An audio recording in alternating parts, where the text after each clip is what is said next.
Welcome in, ladies and gentlemen, to a beautiful Tuesday afternoon here in Hillsboro, Kansas. Here at Blue Jay Field, home of the Blue Jays. Today's matchup, Tabor College Blue Jays versus the Bethany Swedes.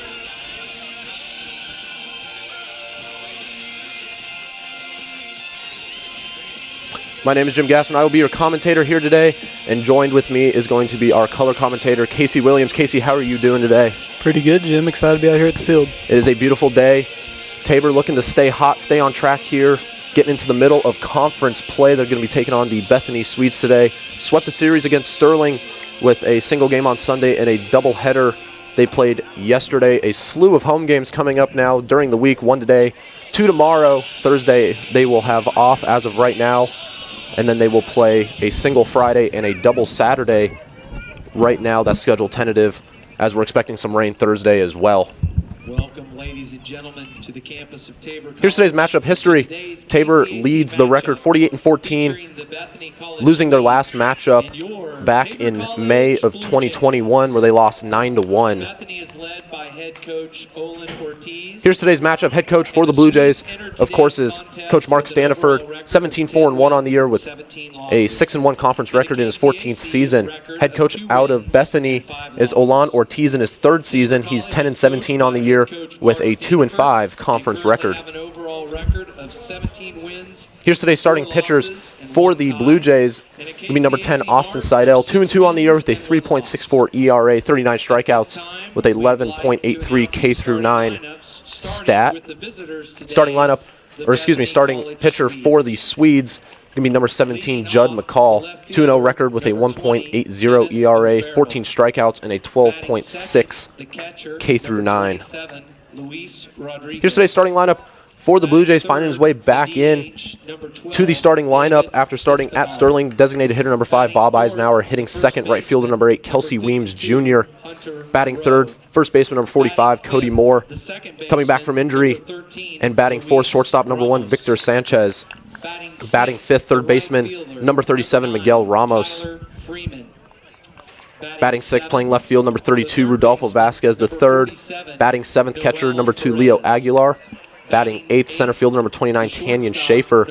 And batting ninth, the second baseman number 7, Drake Gerard. Courtesy runner will be number 56, Micah Dvorak.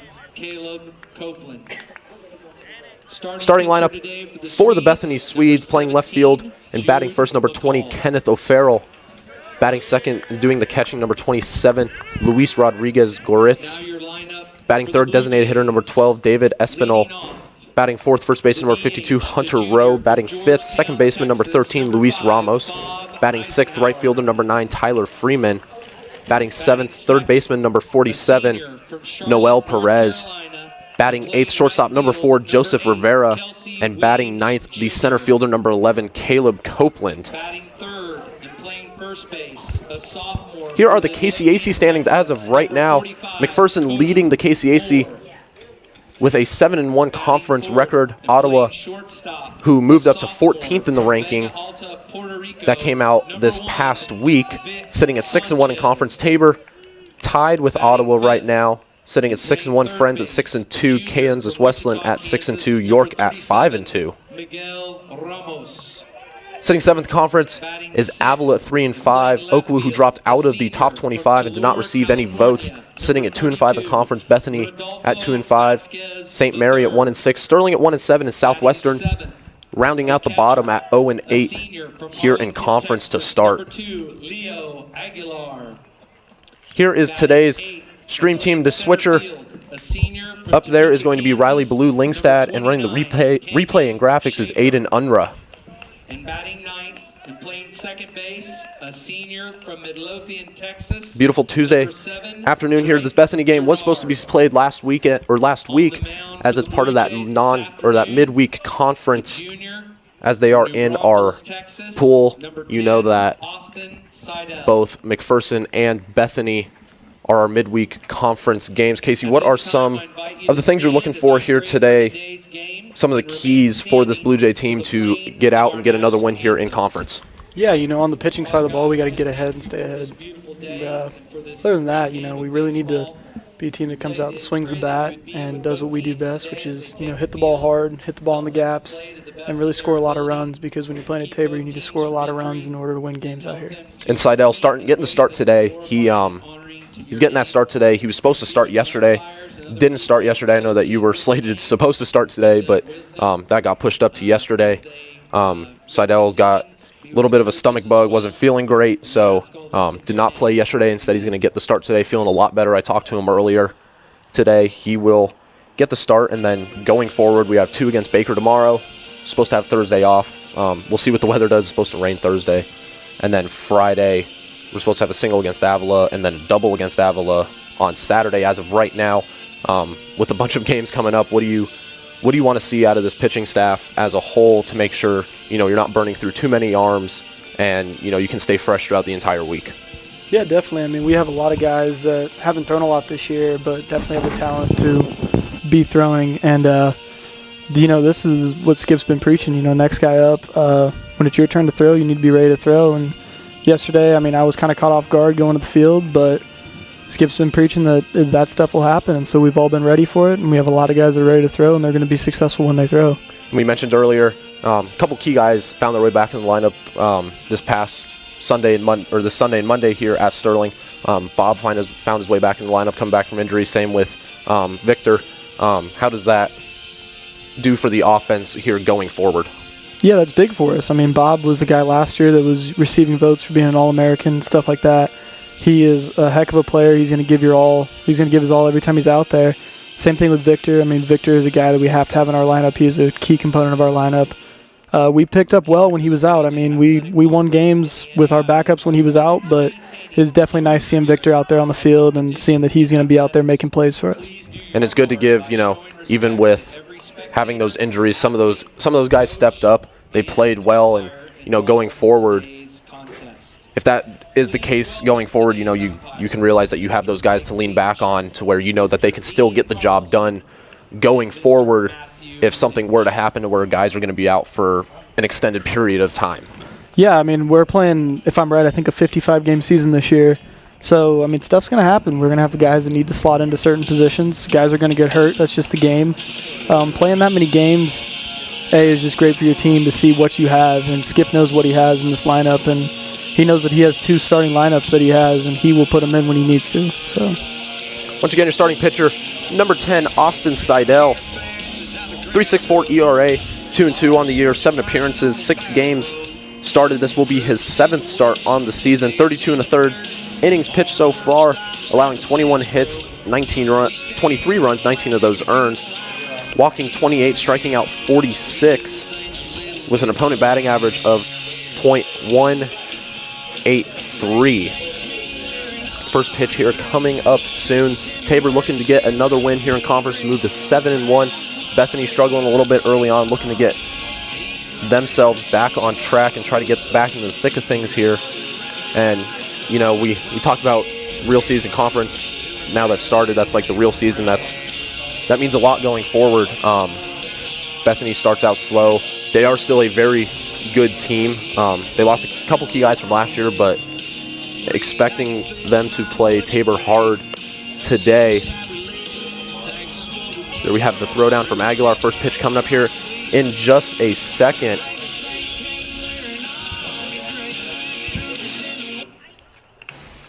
Your leadoff hitter for the Swedes, left fielder number 20, Kenneth O'Farrell. O'Farrell hitting .271 on the year with 1 home run, 11 RBIs, a .357 slugging percentage, and a .349 on base percentage. Here comes the first pitch from Seidel. Finds the bottom of the zone. In there for strike 1. This will be a 9-inning game. Here is a single 9-inning game, part of that midweek conference schedule the Blue Jays play. Second pitch down in the dirt for a ball, evening the count at 1-1.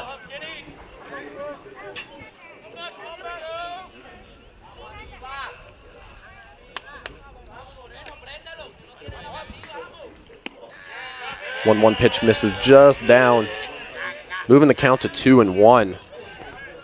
Hey, are we having issues with that score bug? It does not put the count. Okay.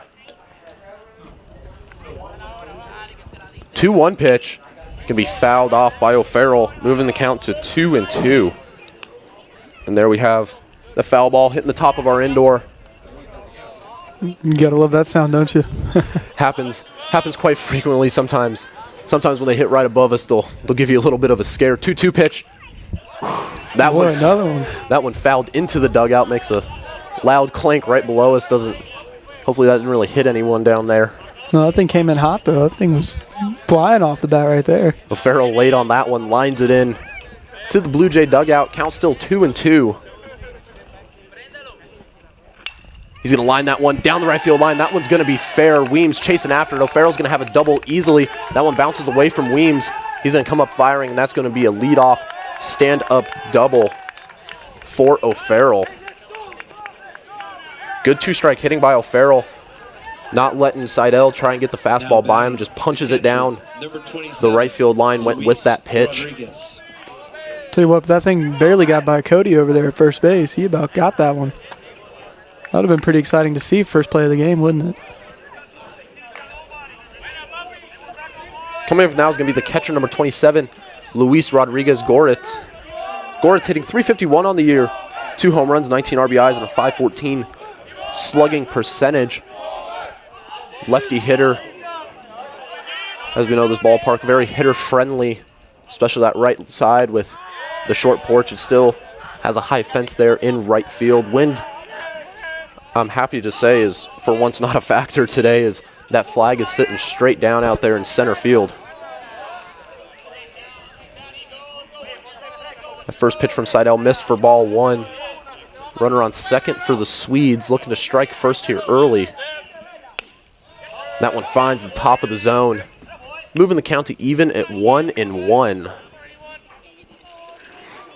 Some guys shifted around on the infield. Sanchez back at shortstop, coming back from a broken nose, had to get minor surgery done. Ramos playing third, and Gerard moving out of third and moving to second base now, keeping Ramos in the lineup and swinging the bat really well. That one's going to miss for ball 2. Not a big power hitter, but he has that high average, and you know he'll push singles wherever he needs to. Finds a way to get it done every time he's at the plate. 2-1 count to Goritz.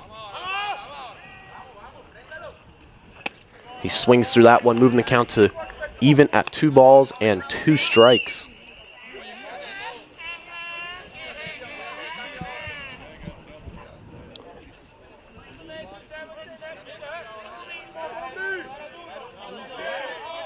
The count to Goritz.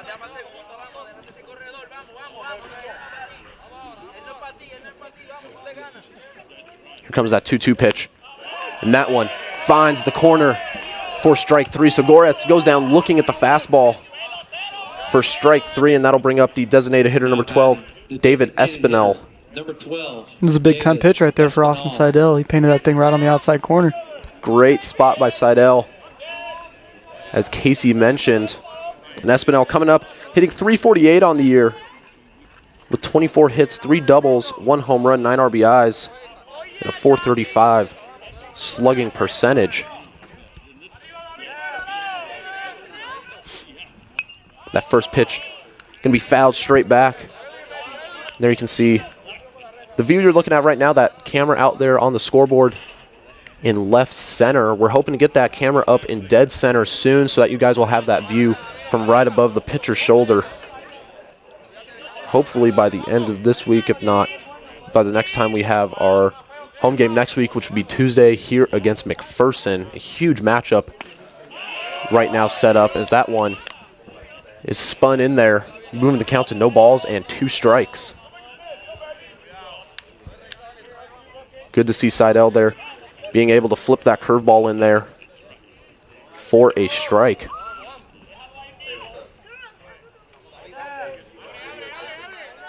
Comes the 0-2 pitch. Goes to that fastball and gets him swinging for strike 3. So 2 big punch outs in a row by Seidel after giving up the leadoff double. Now the 4-hole hitter, first baseman, number 52, Hunter Rowe, will come up to bat. Rowe hitting .371 on the season, 1 home run with 9 RBIs and a .543 slugging percentage. Look at these stats for the Swedes. Not a big home run hitting team. Their home run leaders, they have 2, and they're tied for first on the team with only 2 home runs. As a team, they have 8 home runs on the entire season. That first pitch fouled off for strike 1. Bethany, more of a contact team than a power team. Don't have to worry too much about them leaving the yard, but as we know, that doesn't mean too much here at Tabor, as we do have, one of the smaller fields in the KCAC. Yeah, like you said earlier, very hitter-friendly park. That 0-1 pitch finds the Good zone, pitch right there. moving the count to no balls and 2 strikes. Seidel looking to get his way out of this and get the Blue Jays back in the dugout and see if they can strike first in the bottom of the first inning and leave that runner at second stranded for the Swedes.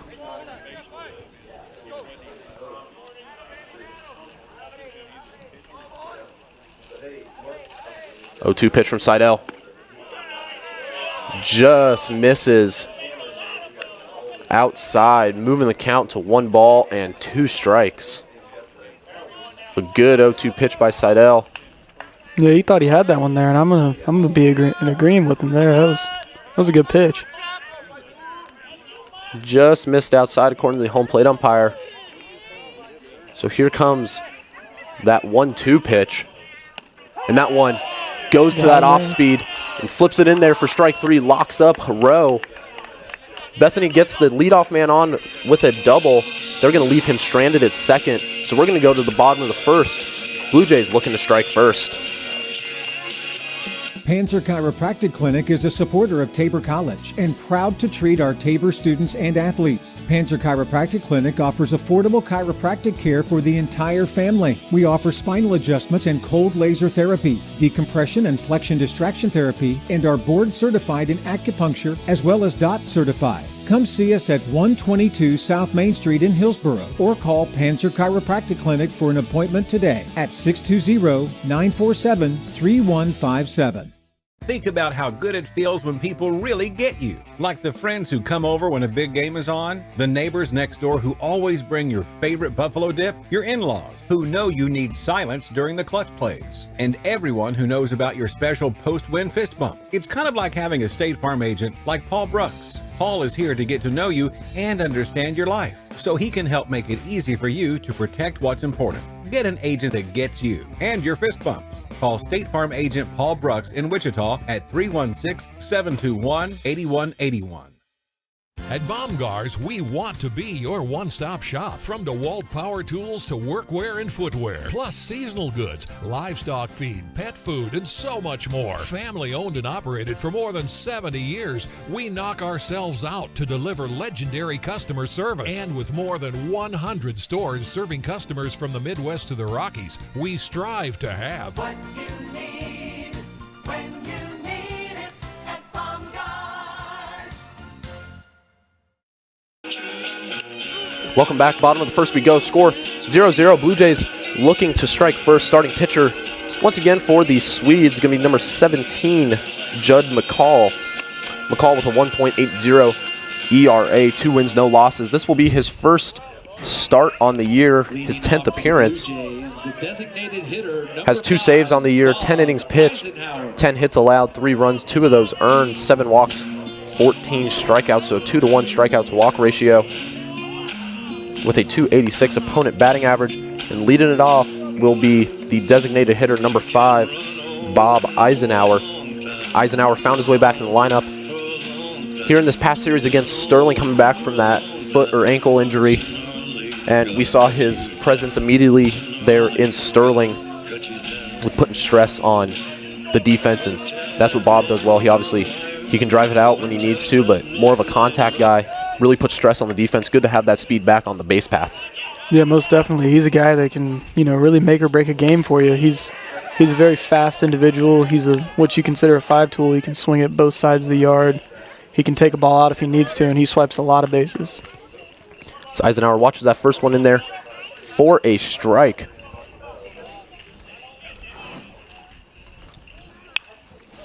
He gets jammed on that one. It's going to be trickled down to the third baseman. Third baseman comes up firing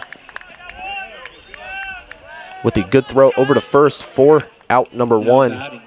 Coming up next, right fielder number 8, Kelsey Weems Jr. Weems hitting .338 on the year with 6 doubles, 4 home runs, 19 RBIs, and a .581 slugging percentage. Had a home run yesterday in Game 3 of the series against Sterling, as that offense kind of exploded this past weekend in that series. Final scores in those games: Tabor took Game 1 17-2, took Game 2 9-4, and took Game 3 6-2.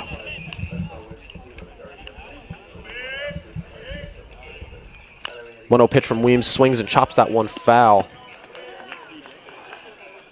So big week here for the Blue Jays as we have a slew of games. We played 1 on Sunday, 2 yesterday, 1 today, 2 tomorrow, 1 Friday, and 2 Saturday. What's the message going forward with a bunch of these games coming up, and a chance to really, push that record to something better as that one misses high, moving the count to 2-1, getting more wins under our belt, obviously, but also, making that a jump into conference and really helping our record out there as we have tough opponents coming up after this week. Still got to play Ottawa, Friends, Kansas Wesleyan, game against Mac still, Oakwoo. So really the heart of what people think is the toughest part of conference going forward. What can this week do for that going into that coming up soon? Yeah, you said it well when you said, you got to focus on winning one game at a time. Let's give some big about that. Obviously, we play Baker tomorrow, and that's an out-of-conference game, but we're still focusing on winning those games. Obviously, our big goal is to win today, then win tomorrow, then win the next day. We're not looking too far into the future. We're seeing what we have ahead of us, and we're just going out and taking it game by game. As Weems check swings, a dribbler at third baseman. He's going to come in firing, scoop it up. No. Ooh. And the first baseman able to stay on. Do you have a first base replay on that? First baseman able to stay on there. The first baseman, number 45, Cody. And Weems is retired. Here we can see he does get that foot back on. Yeah. So good play by their first baseman. Came off to get that ball, but was able to get his foot back down in time. Coming up now, first baseman number 45, Cody Moore, hitting .429 on the year, leading the team in home runs with 10, 34 RBIs, and a .922 slugging percentage. As he watches that first one go by. 4 strike 1.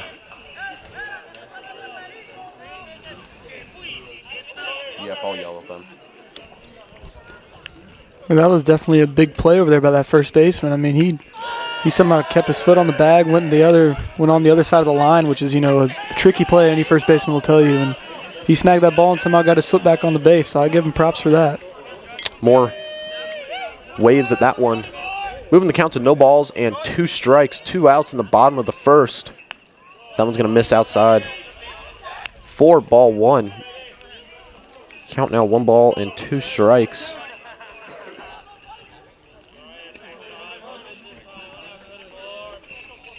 First 2 batters for the Blue Jays grounded out to third. Moore looking to keep this inning going.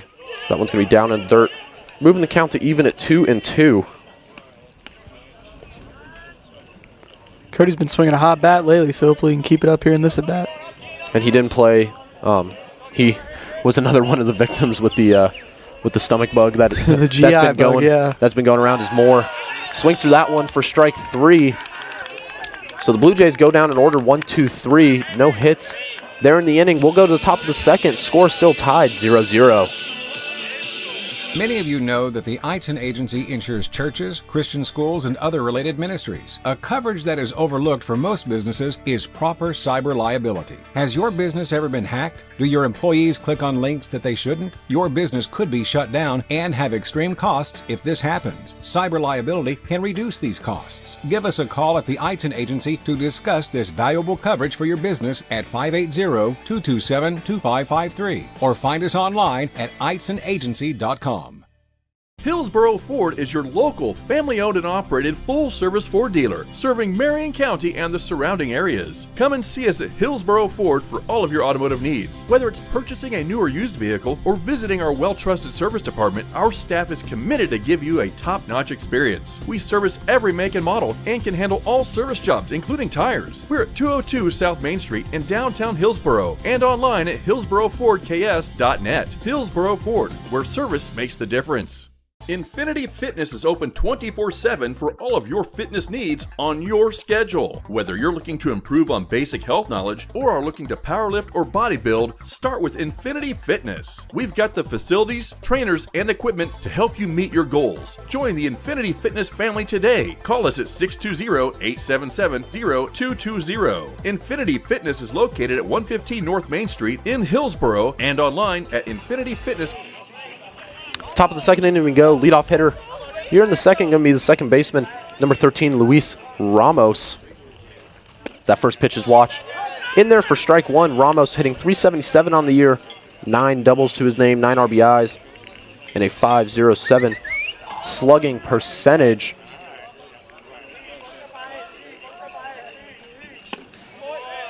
That one just misses. Moving the count even at 1-1. Seidel looking for another good inning of work.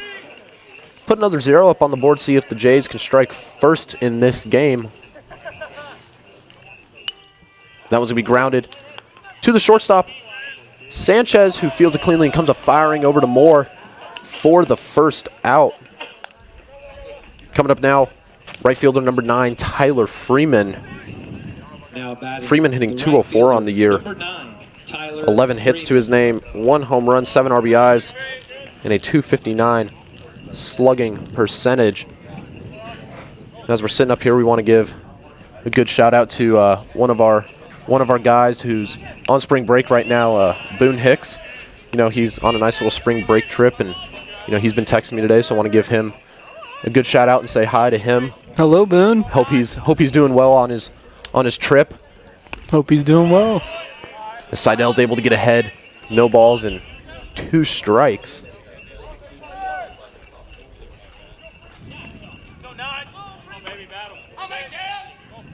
.0-2 count to Freeman. Yes, he did. And 3 pitches, all 3 strikes. So Seidel goes right after Freeman and gets him for the second out. That'll bring up the third baseman, number 47, Noel Perez. 47, Noel Perez. Perez hitting .262 on the year, 6 doubles, 7 RBIs, no home runs, a .333 slugging percentage, and a .311 on base percentage. So 2 quick outs for Seidel, looking to get that third one. That one finds the zone for the first strike. You know, you notice Austin working really quick out there on the mound, and that's a really big factor for a pitcher in order for him to be successful. Keep the hitters off balance, both with your pitches and also with your timing. So Seidel looks very locked in, keeping a good tempo and rhythm. Moves the count to 1-2. 2 quick ones, looking to get that third one. 1-2 pitch, swung on and missed for strike 3. Another strikeout for Seidel. So the Swedes, with a quick inning, 3 up, 3 down, 4, 5, 6 due up for the Blue Jays in the bottom of the second. We will head there with the score still tied, 0-0. Create an estate plan that values what you value. The Biblical Estate Design Service from MB Foundation is a will planning service that brings your faith into the process of preparing a God-honoring estate plan. Many donors of Tabor College have used this service to create their plan and have chosen to leave a gift to the college, a gift that will have a lasting impact on future generations of Tabor students. Learn more at mbfoundation.com/Tabor and get started on your plan today. MB Foundation, giving meaning to money.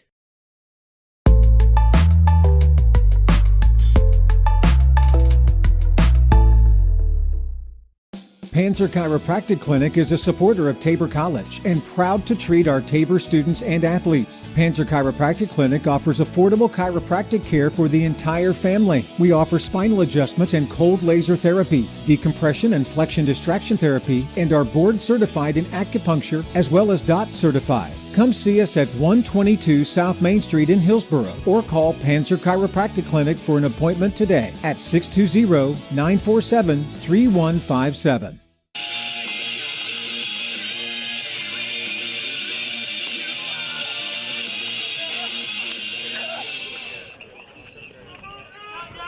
Bottom of the second inning we go. 4, 5, 6 due up for the Blue Jays, and leading it off will be shortstop number 1, Victor Sanchez, finding his way back in the lineup. As you know, had that injury, got a minor surgery done, has to wear a cage on his helmet to protect that broken nose. Also has to wear a mask in the field right now. Sanchez hitting .452 on the year, 28 hits, 4 doubles, 4 home runs, 21 RBIs, and a .710 slugging percentage. Part of the new look infield for the Blue Jays this season, as we've had some turnover there. Casey, how do you think he's done so far this year, stepping in to a new role, new team, coming into this season? Well, I'll tell you what, in the fall, when he was swinging it, we knew he was going to be a big impact guy, but now that we're truly seeing him in full effect in the spring, he's the guy that you don't want to play against, A, and B, you want him on your team. As McCall able to get up 0-2 on Sanchez.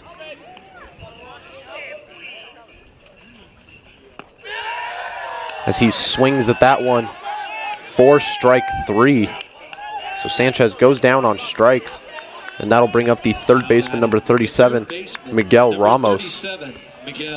Ramos hitting .500 on the year, 22 hits and 44 at bats, 16 RBIs, 14 runs, 1 home run on the year, and a .568 slugging percentage and a .569 on base percentage.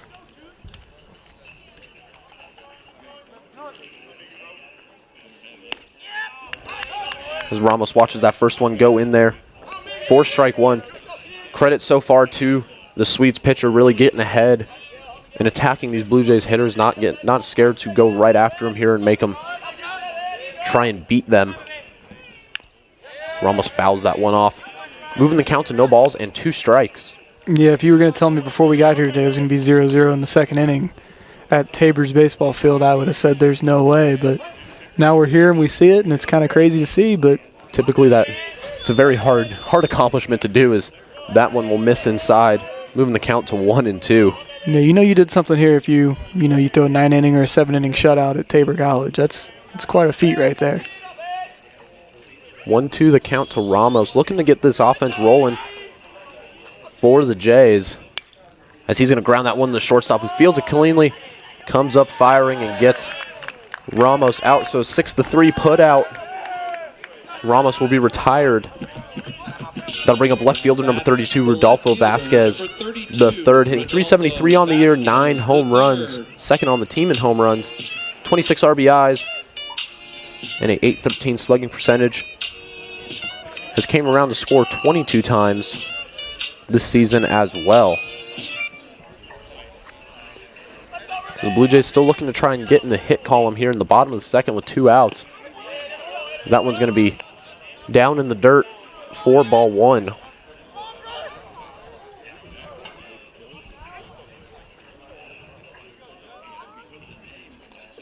That 1-0 pitch finds the zone, moving the count to 1-1.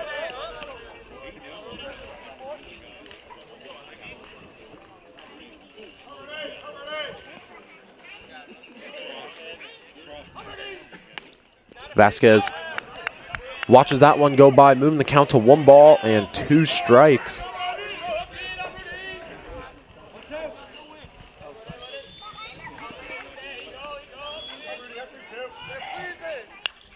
He's going to ground that one to the shortstop, fields it cleanly, comes up firing.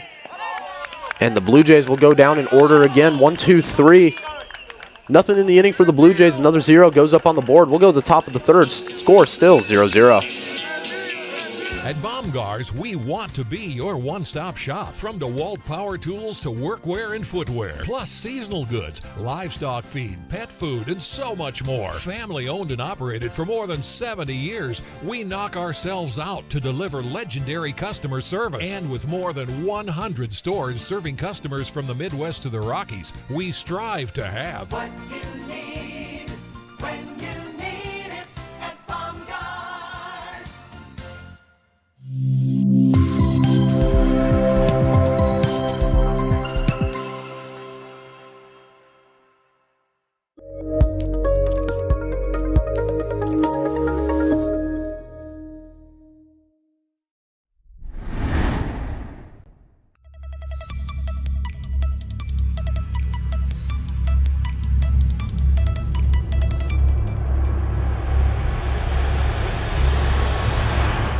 sooner or later, you might need some extra storage space. When that day comes, Fleming's Mini Store All is ready and waiting. Fleming's Mini Store All has 5 locations and has been serving the Hillsboro and Marion area since 1990. They've got a variety of storage size options and can even handle boats and RVs.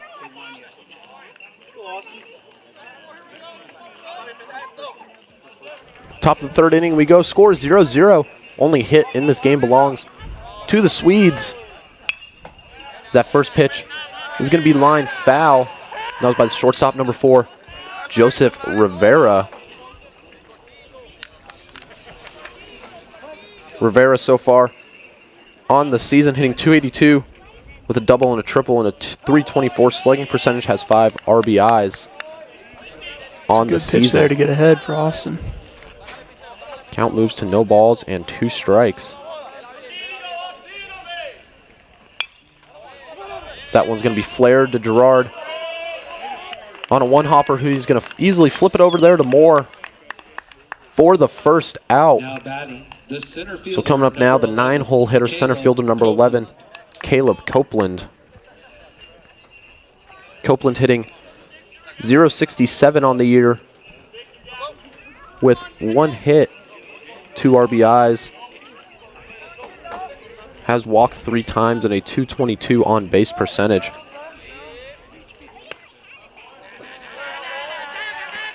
Yeah, this is the guy right here Austin just needs to go right at. I mean, this is a guy that keeps your pitch count low, and obviously said he only has a .222 on the year on base percentage, so really go at this guy and make him beat you. Swings through that one for a strike, even the count at 1-1. As you said, Casey, go after this guy, as top of the order is going to come up next with O'Farrell standing on deck, so you really want to get this guy here and not get someone on with the top of the lineup coming up, as that one's in there for strike 2. Yeah, and I'll tell you from experience, it's a lot easier facing the 9-hole than it is the 1-hole, and I think that's, I mean, obviously a pretty easy thing to say, but when you're out there on the mound, it's easy to lose track of who you're facing in what situation. So 1-2 the count here to Copeland. That one's going to be grounded to Moore at first, and that one's going to skip off of his glove. And Copeland's going to go for second, and he will get in there. So that'll go down as an error on Moore.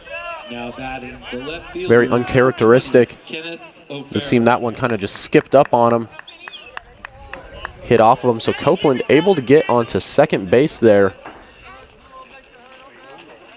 after the error. So now top of the order coming up with number 20, Kenneth O'Farrell, who is 1 for 1 on the day with a double back in the first inning. 1 out, runner on second for the Swedes.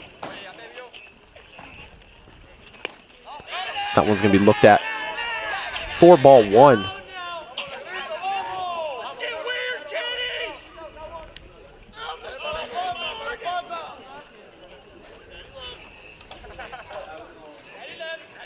Bethany looking to strike first in this game. Score 0-0 in the top of the 3rd inning. That one misses up and in. Farrell bends out of the way of that one, moving the count to 2-0.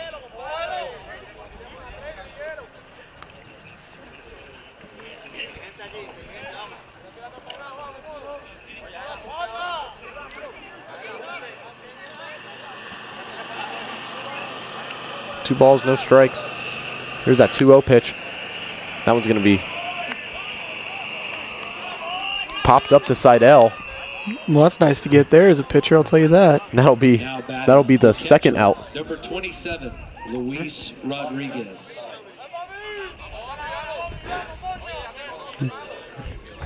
Pop upper, as David's sitting down here, says it should be considered a soft flare instead of a pop-up, but regardless, there's the second out, and catcher number 27, Luis Rodriguez Goretz, coming up to bat. 0 for 1 on the day with a strikeout. So 2 outs, runner on second, and there goes the runner to third, and that one's going to get sailed into the outfield by Aguilar, and that errant throw by Aguilar is going to let the Swedes score a run. So Bethany able to jump on top 1-0 here in the top of the 3rd.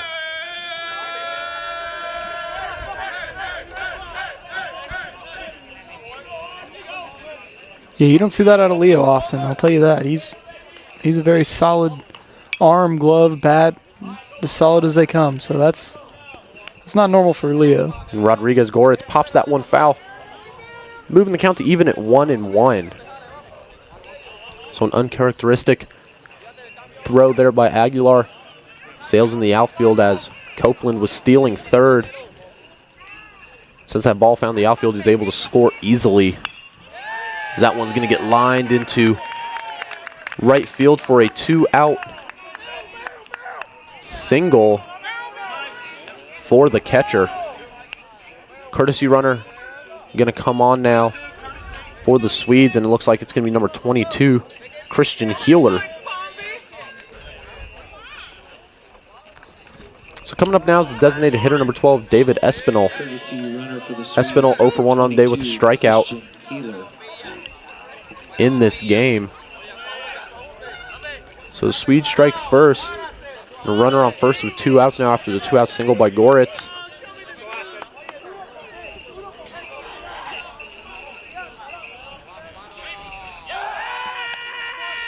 And Espinal coming up to bat as Seidel picks over there to first base, trying to see if he can get Healer leaning.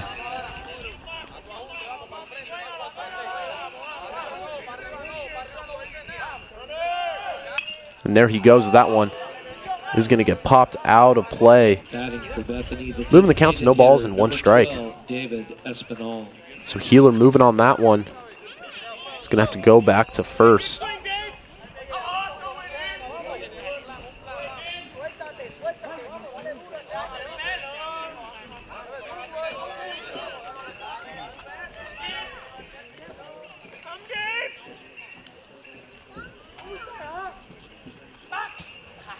Good pitch there by Austin.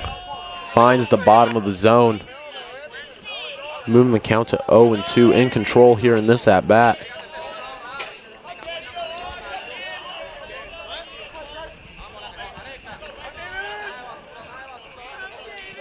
No balls, 2 strikes, 2 outs on top. Third runner on first for the Swedes there, up 1-0. And there goes Healers. He's going to take second base. So the count 1-2 now. Healer was moving on the pitch and was able to get into second. So that'll go down as a stolen base for Healer. So now a runner in scoring position for the Swedes with 2 outs.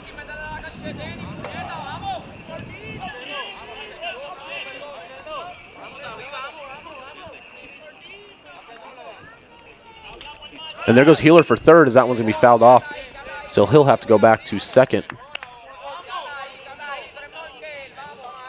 Bethany aggressive on the base paths so far in this one. There you can see on our replay, Healer able to get in there easily at second.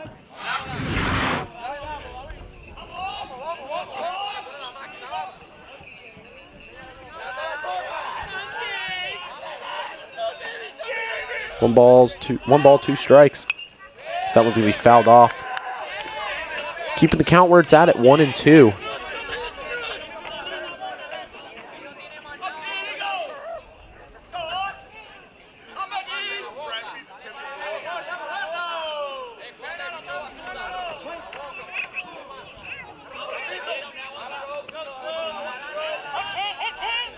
Count still at 1-2, runner on second for the Swedes. Seidel looking to get out of this inning.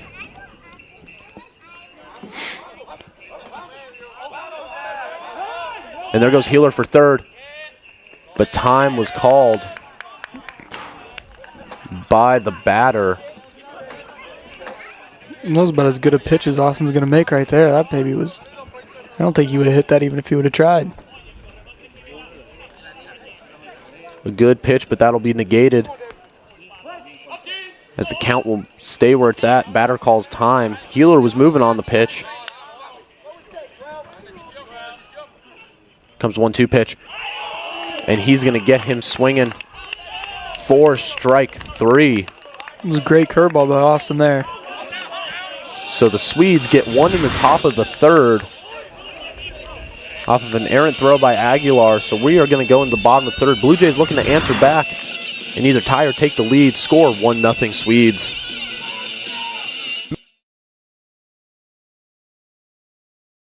Hillsboro Ford is your local, family-owned and operated full-service Ford dealer, serving Marion County and the surrounding areas. Come and see us at Hillsboro Ford for all of your automotive needs. Whether it's purchasing a new or used vehicle or visiting our well-trusted service department, our staff is committed to give you a top-notch experience. We service every make and model and can handle all service jobs, including tires. We're at 202 South Main Street in downtown Hillsboro and online at hillsborofordks.net. Hillsboro Ford, where service makes the difference.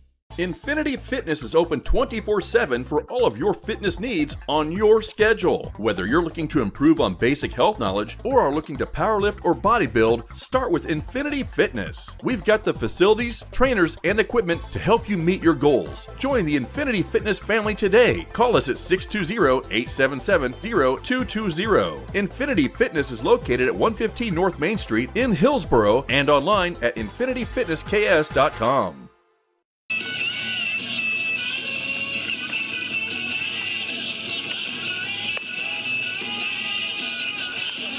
Welcome back. Bottom of the third we go. Bethany on top 1-0. They were able to strike first in the top of the third and scored a run. So 7-8-9 coming up for the Blue Jays, and leading off will be the catcher number 2, Leo Aguilar.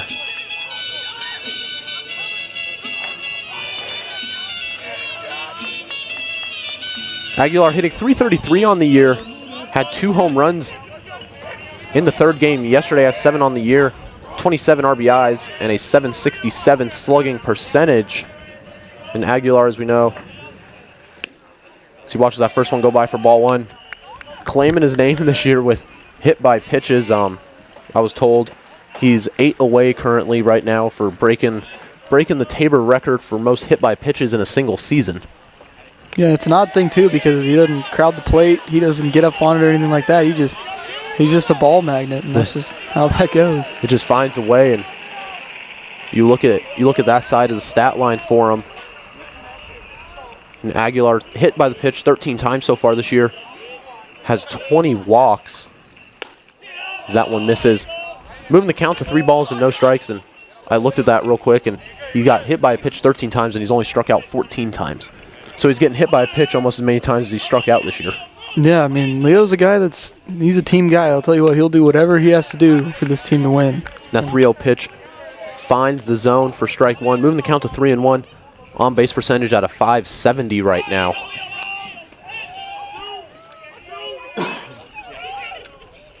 Aguilar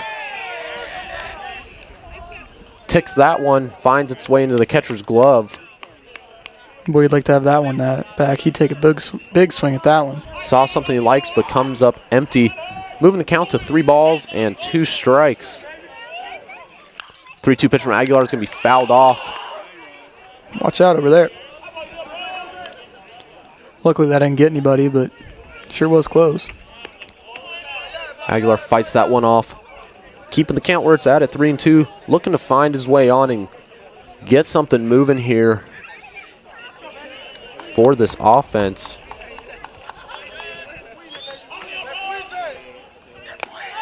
That 3-2 pitch misses up. 4-4, so Aguilar able to work his 21st walk on the season. And courtesy runner coming in now, and it's going to be number 4, Joey Witkowski.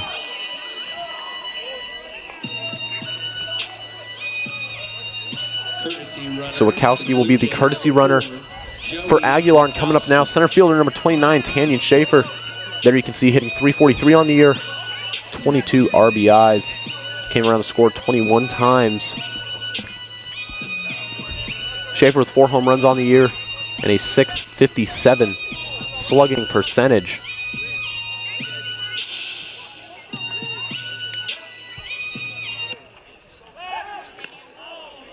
They try to pick Witkowski off. He gets up easily in time. So Blue Jays get their first base runner off of a walk. Still looking to find their way into that hit column. And Schaefer watches that first one go by. For ball 1, Schaefer, one of those guys who had a good series against Sterling, put together very good at-bats in that 3-game series in the last 2 days.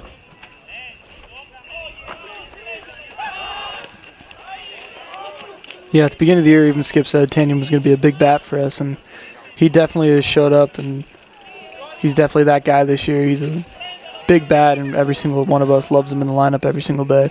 When you look at it, he probably wasn't slated. So he goes around on that one to even the count at 1-1. Probably wasn't slated to start in center field. Obviously, Bob was going to start out there. He gets injured, so then Schaefer moves out of that designated hitter role for the most part and moves to center field and has filled in there nicely, and Coach Standiford keeping him in there as Wachowski was moving on that pitch, but Schaefer fouls it off, moving the count to 1-2.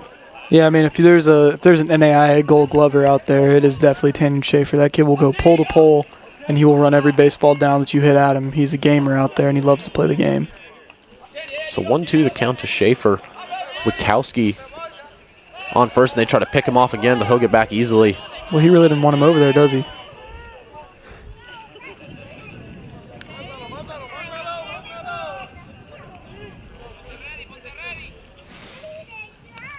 1-2 pitch to Schaefer. Fouls that one off, keeping the count where it is at.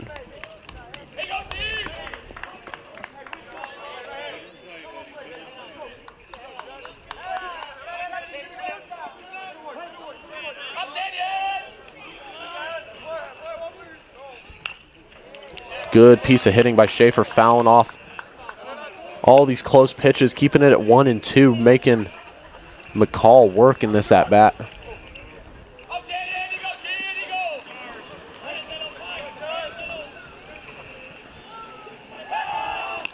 Once again, they try to pick Wachowski off, but gets back with ease.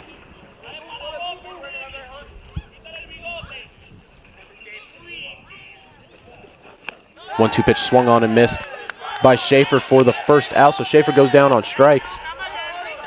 Now the second baseman, number 7, Drake Gerard, will come up to bat. Gerard hitting .365 on the year with 5 home runs, 19 RBIs, and a .712 slugging percentage. So this offense sputtering a little bit early here for the Blue Jays. Can't really get anything going against McCall. Lone base runner standing on first with the walk by Aguilar. As they go pitch out, and Wachowski wasn't going, so the count will be 1-0 to Gerard. He's probably dived back in over there at first base about 5 times now, wouldn't you say? He's hopefully we don't wear baby blues tomorrow, because that means we're gonna have to be doing a little bit of laundry night, as there's probably the 6th time, and trying to make sure Wachowski ain't stealing second here.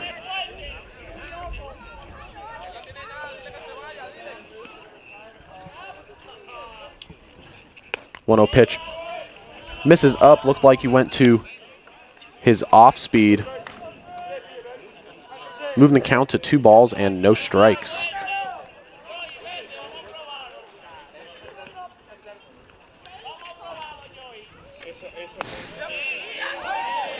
And that one down in the zone, called a strike. Questionable call. Thought Gerard and the Jays dugout. But the count will be moved to 2 balls and 1 strike.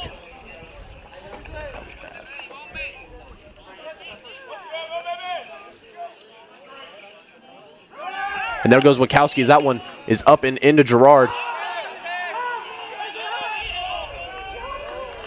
As had a little bit of an interesting play there at second. Wachowski slides into second baseman, who had his glove knocked off of his hand. The ball stayed in the glove, but they call him safe at second. Kind of a strange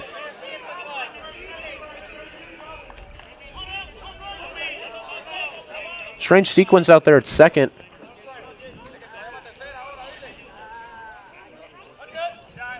As you can see, that ball hits Wachowski and bounces into the dirt and then into the glove. As Gerard gets into that one, into left center, left fielder drifting over, makes the catch for the second out, gets it back in, keeping Wachowski at second.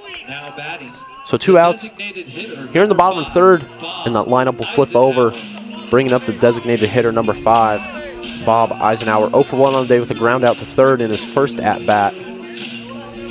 Looking to get a key 2-out hit here to score Wachowski. Wachowski with good speed at second. Can score easily on a ball to the outfield.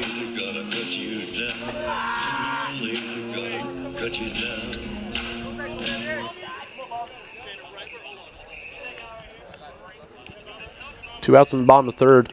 Blue Jays have a runner on second. That first one finds the zone for the first strike.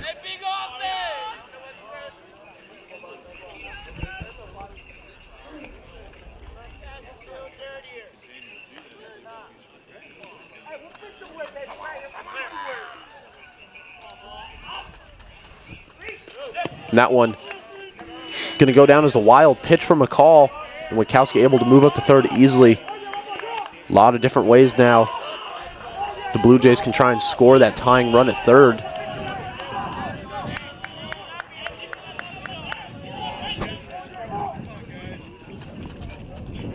Third baseman's playing far back here. I wouldn't be too surprised if Bob didn't lay down a bunt. Eisenhower with that speed can beat out almost anything, even if the ground ball anywhere in the infield. Has blazing speed. As we know, led the nation in stolen bases last year. As that one will find the zone.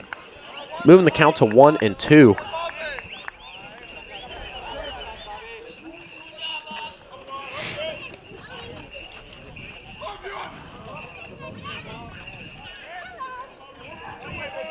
The count to Eisenhower.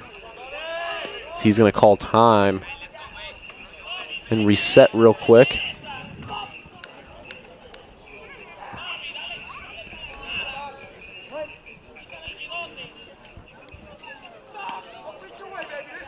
Comes the 1-2 pitch, and Eisenhower fouls that one off. Keeping the count where it is at.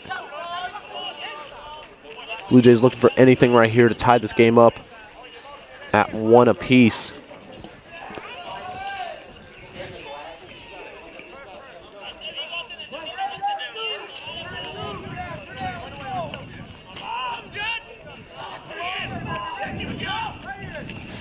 One-two pitch swung on and missed. 4-3, so the Blue Jays threaten there in the bottom of the third, are not able to score that tying run. We'll go to the top of the fourth. Score 1-0 Bethany.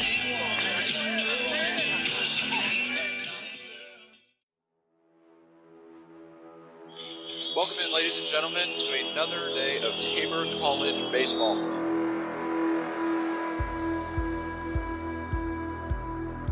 All year, and that is a called strike 3, and Mitch retires them in order 1, 2, 3. And Clark, he hammers that one, and you can almost say goodbye. That ball is into the parking lot in center field. Oh my goodness. Lucky percentage. There goes Eisenhower. He will be in there easily. The nation's leader just adds another one to the tally. Stone absolutely drills this ball to left field. It doesn't even need the airstream to get out of here and say hello to the Twins.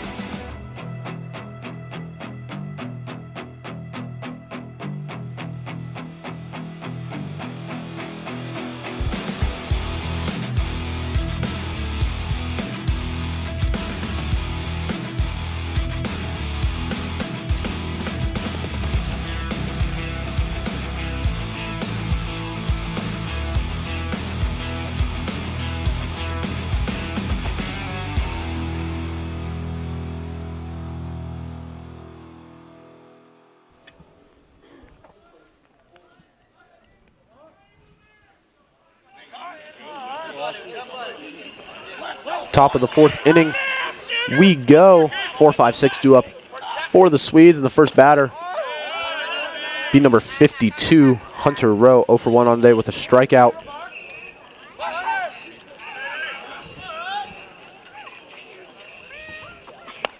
As he swings through that one, even in the count at 1-1.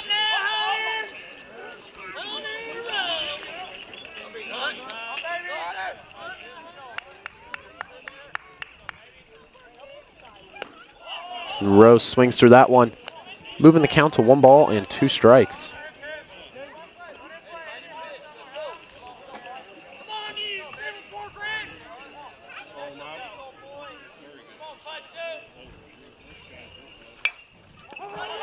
And Rowe going to chop that one over to the first baseman. Moore flips it over to Seidel, who covers first for the first out.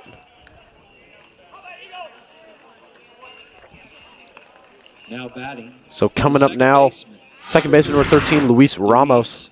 So you can see Seidel covering first there on the flip by Moore.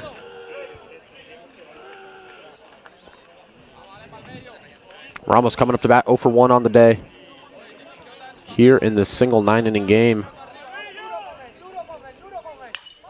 That one's going to be lined into left field for a 1-out single.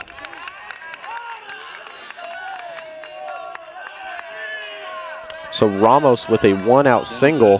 The right fielder, number 9, Tyler Freeman. With 1 out, that brings up the right fielder, number 9, Tyler Freeman.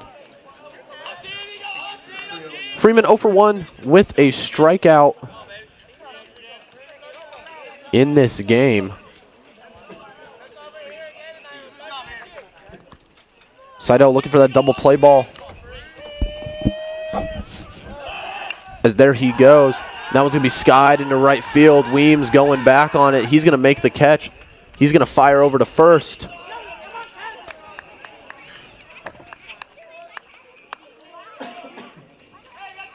But Ramos able to get back in time. Ramos stealing during that sequence. And Weems tries to gun him out at first. Gets back in time. So now third baseman number 47, Noel Perez. Going to make his way into the box. Perez 0 for 1 on the day with a strikeout. See if they want to send Ramos again. That first one's going to miss down for ball 1.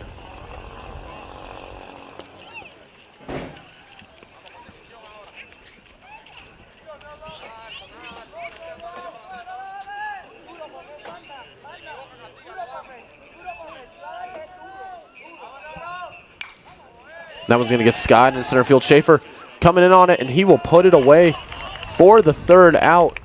So the Swedes get 1 hit there in the inning, but nothing to show for it. We'll go into the bottom of the 4th. Score still 1-0 Bethany.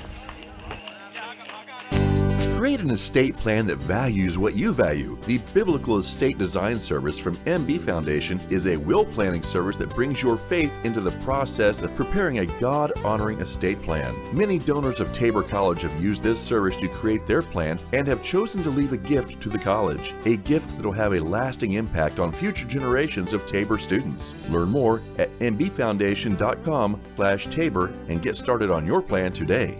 MB Foundation, giving meaning to money.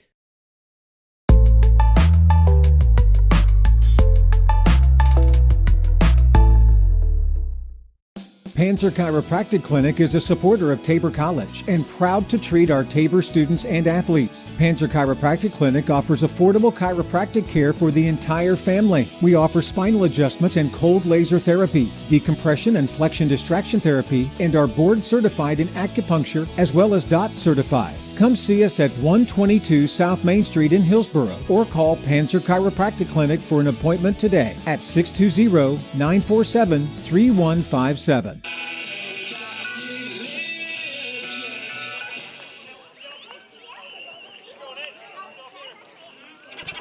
Bottom of the 4th inning. We go 2-3-4 due up for the Blue Jays. Looking to get that offense going here. Scoreless through 3 innings. This Blue Jays offense leading it off. Right fielder number 8, Kelsey Weems. Weems 0 for 1 on the day with a ground out to the third baseman in his first at-bat.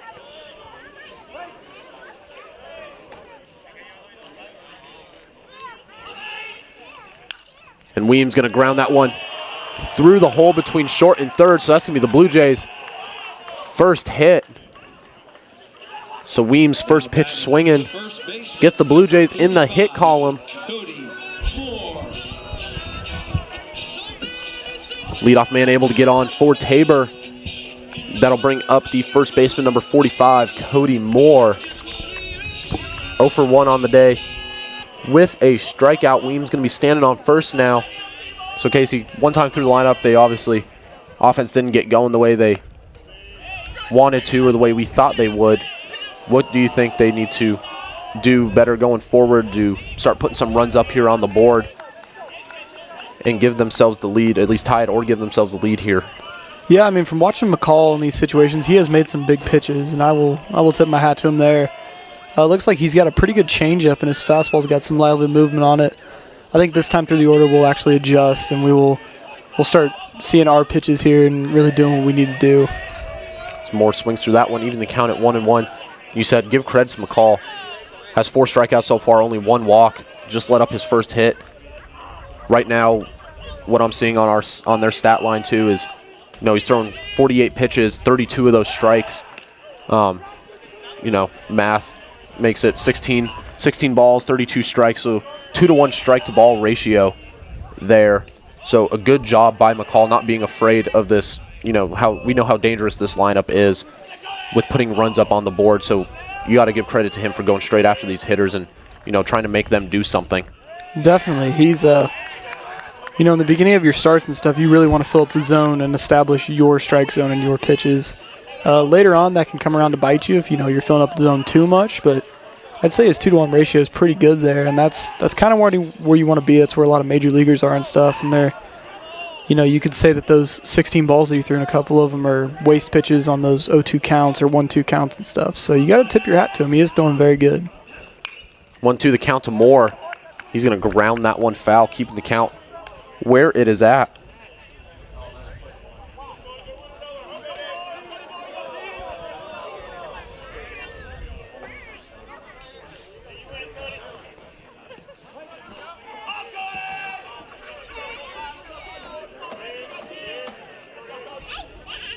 One-two pitch misses outside, even in the count at 2-2.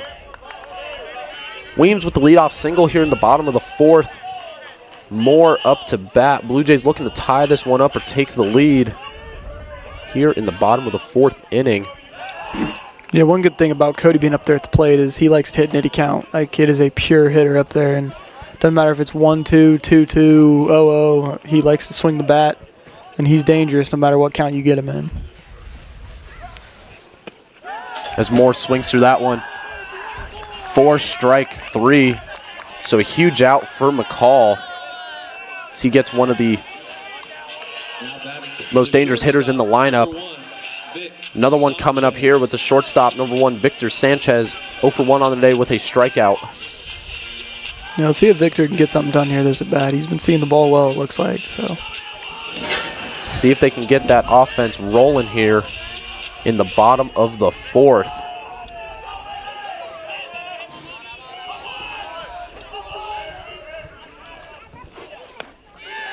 So he watches that first one go by. 4 strike 1. Victor wishes he could have that one back. That's his pitch that he wins right there.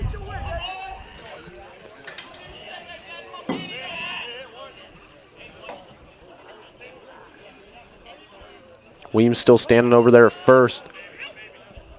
See if they want to put a little pressure here on the Swedes and get him moving towards second.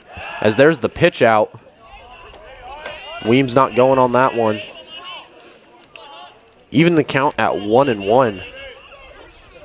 Yeah, they saw in our scouting report that Kelsey Weems, number 8, likes to run a lot, and it's a good play by them over there, keeping him honest over there, but he's a dangerous guy when he gets on the bases. 1-1 count, and there goes Weems. That one's going to be lined into left field, and that one's going to get caught. Weems was moving on that one. The throw over to first. Weems able to get his way back in there. So only 1 out on the play. That one hit on the screws by Sanchez. And it found its way into the left fielder's glove. It's about as textbook of a hit and run as you get there, but ball just doesn't fall, even though Vic put a good swing on it. Put it in the best part you want to at this field, and that left fielder out there just covered a lot of ground there and ran that one down.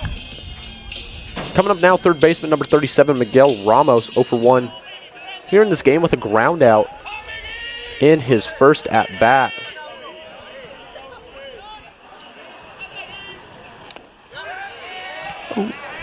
And Miguel watches that one go by.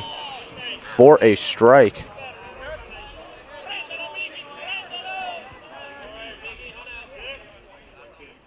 Found the bottom of the zone.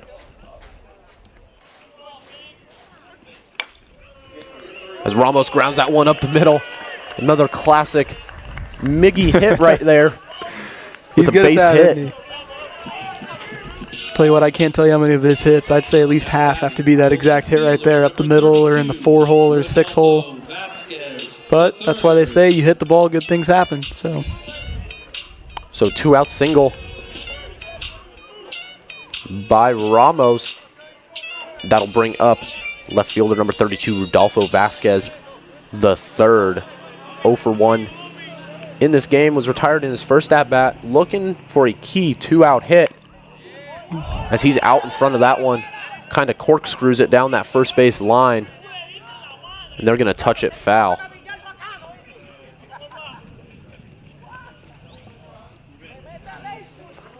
Was out in front of that one and capped it down there. Had a weird spin on it, and Swede's looking to see if that one would have found its way to roll fair. But it stays foul, so the count will be 0-1 to Vasquez.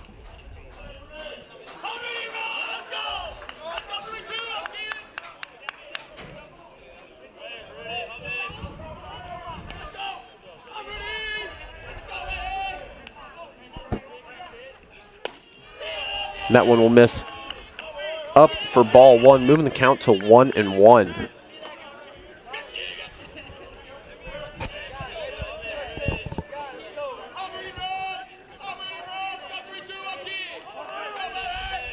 Runners on first and second for the Blue Jays. 1-1 pitch. Finds the outside corner. Moving the count to 1-2. Tell you what, I just noticed two of the umpires have on their black uniforms, and then the home plate umpire has on baby blue. I don't know what that's all about, but that's new for me. Usually I think they all match. But 1-2 the count to Vasquez. Oh. And he gets into that one into center field. Center fielder chasing after that one. Come on. Oh. And that one going to hit just there at the base of the fence. That will score 1. We'll see if that'll score 2. And it will. So a huge 2-out RBI double for Vasquez. And the Blue Jays able to bounce on top 2-1. Big swing there for Rudy. We saw Miggy chugging around the bases right there. Maybe running out of steam there at the end as he scored all the way from first. My favorite part was the slide at the end, even though he was up easy. But you know, and if you were to talk to Miggy there, you know, obviously a great hitter. Speed probably not his strongest suit, but you know, was able to score from first there. Center fielder was playing relatively shallow. You know, we talk about how small this field is, but center field is still relatively deep. Oh yeah, I mean, center field here is definitely a normal dimension for a park. It's just, it kind of shoots in when you get to the corners out here. But any other day here at Tabor, I haven't ever seen the wind blow in today. Like we said, it's stagnant, but the ball's even blowing out slightly there. That ball's gone, and we're leading 3-1 instead of 2-1. But and coming up right now, catcher number 2, Leo Aguilar, 0 for 0 on the day. Walked in his first at bat. Vasquez standing on second with 2 outs. Blue Jays have played a 2 in this game. As you saw that first one to Aguilar go by for ball 1. So Aguilar looking to find a way to drive Vasquez in.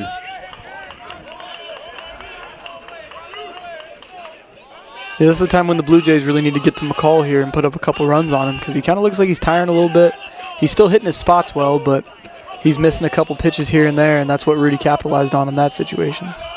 When you say when, you know, McCall's tiring a little bit, you know, when we look at his stat line, it's his first start this year. He has 2 saves, so, you know, it could be easy to assume that he is a reliever who's getting the start today. I know they played a game yesterday. Not sure if it was 1 or 2, but they were kind of in the same boat as we are with, you know, having to back games up and kind of stacking them one after each other.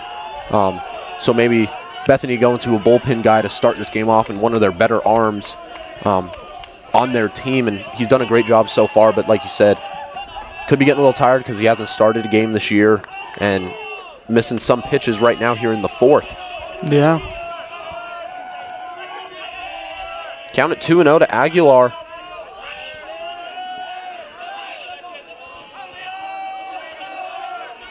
Taking a lot of time here. And Aguilar going to call time. And that Blue Jay dugout below us getting a little rowdy down there.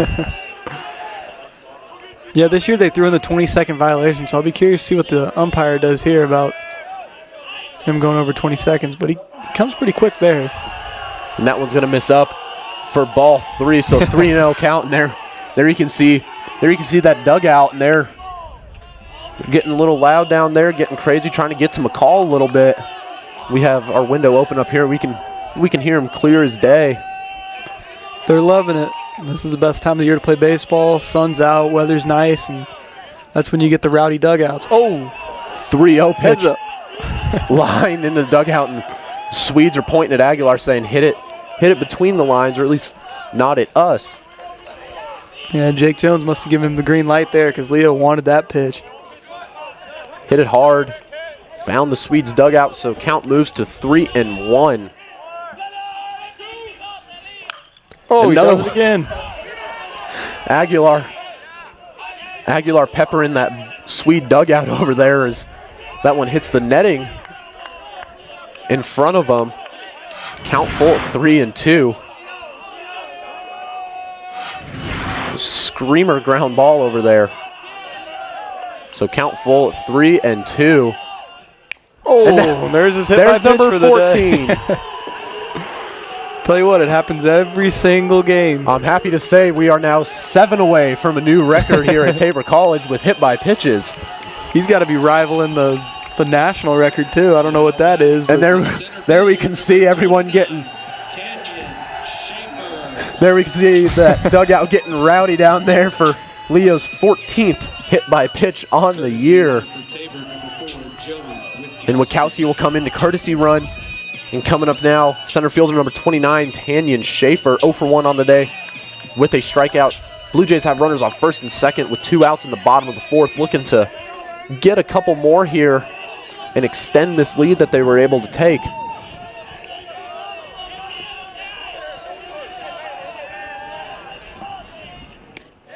Big hack there. Schaefer, first pitch swinging, comes up empty. 4 strike 1.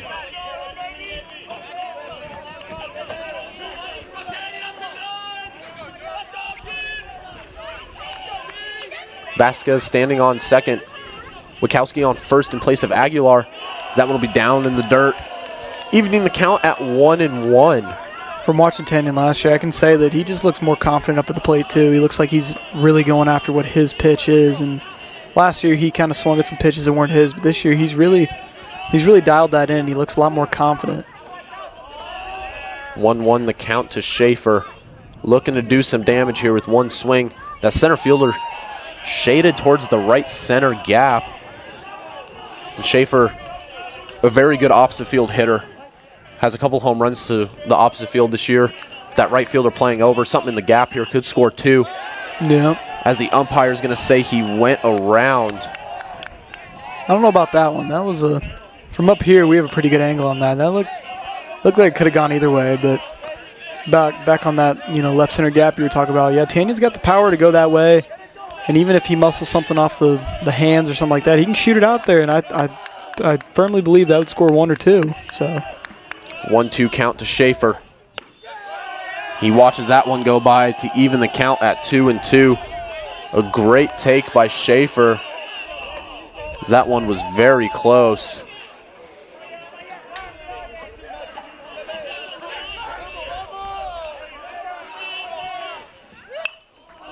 That one's going to get fouled off, keeping the count where it's at. Big hack there. That pitch count getting run up right now for McCall. At 69 total pitches so far.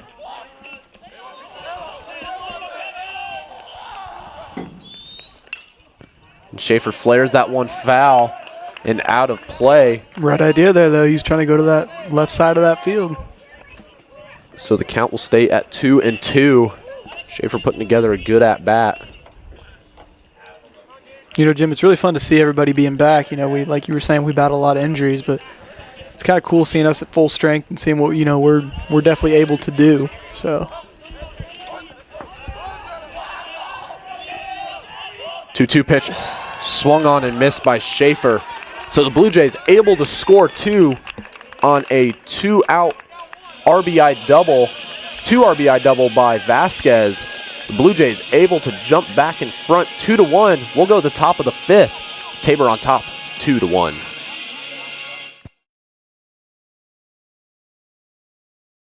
At Baumgars, we want to be your one-stop shop. From DeWalt power tools to workwear and footwear, plus seasonal goods, livestock feed, pet food, and so much more. Family owned and operated for more than 70 years, we knock ourselves out to deliver legendary customer service. And with more than 100 stores serving customers from the Midwest to the Rockies, we strive to have What you need when you need it at Baumgars. Think about how good it feels when people really get you. Like the friends who come over when a big game is on, the neighbors next door who always bring your favorite buffalo dip, your in-laws who know you need silence during the clutch plays, and everyone who knows about your special post-win fist bump. It's kind of like having a State Farm agent like Paul Brooks. Paul is here to get to know you and understand your life, so he can help make it easy for you to protect what's important. Get an agent that gets you and your fist bumps. Call State Farm agent Paul Brooks in Wichita at 316-721-8181. Now batting, the shortstop, number 4, Joseph Rivera.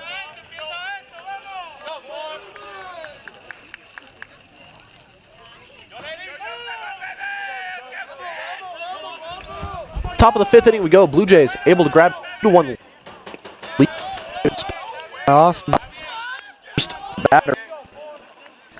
We'll see here. It's going to be shortstop number 4, Joseph Rivera, 0 for 1 on the day. So that one's going to miss down, even the count at 1-1. If you're just joining us, we are in the top of the 5th inning.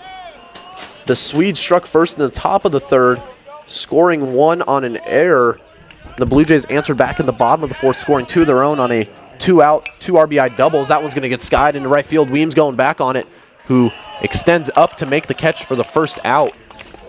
So the Blue Jays answered back in the bottom of the 4th, scoring 2 of their own on a 2-out, 2 RBI double by Vasquez. That was able to get them on top 2-1 here in the top of the 5th. 2 runs on 3 hits and 2 errors for the Blue Jays. 1 run on 3 hits and no errors for the Swedes. I don't know if it's just me, but I'm thinking this game's kind of flying by. We're about an hour and 20 minutes in, and top of the 5th inning. It's moving along pretty well. And center field number 11, Caleb Copeland, coming up to bat as his first pitch swinging, comes up empty for strike 1, 0 for 1 on the day. Reached via air. Came around to score as the only run so far for the Swedes. As he watches that second one go by, moving the count even at 1-1. Yeah, it's that 9-hole again, like I was talking about, that Austin just needs to go right after. And I think he will here. He's looking very confident out there on the mound, and looks like his pitches are doing what he wants them to. So. And that one finds the zone, moving the count to 1 ball and 2 strikes. Hey, after this half inning, run adds, and then we have Cody DeRozier from admissions who's going to do an interview, talk a little bit. 1-2 pitch gets Copeland swinging there on the off speed for the second out. Went right after that 9-hole hitter, like you said, Casey, and especially with that lineup flipping over now, and Kenneth O'Farrell coming up, who's 1 for 2 on the day with a double. Yeah, and you put that guy on there until he hits that double, that run's scoring, and that's just not something Austin wants, and that was big of him right there to get that 9-hole out and take care of him on low pitches too. I think he threw 4 pitches there, which is big time for him. Keep that pitch count low. We can go deeper in this game. 1-0 the count to O'Farrell. Someone's going to miss down in the dirt for ball 2. Want to make sure here, you get 2 quick ones. Don't want to extend the inning. Want to get that 3rd one without walking him. If he does get on, then, something got to earn it to get on here. They got to hit the ball around. Don't want to just put someone on and, just watching games and being able to go to games with obviously the role that I had to step into now. I feel like that's one thing. And, Coach Davis and Coach Standiford and Coach Jones, everyone will tell you, and I think the whole staff will tell you, really limiting those free passes.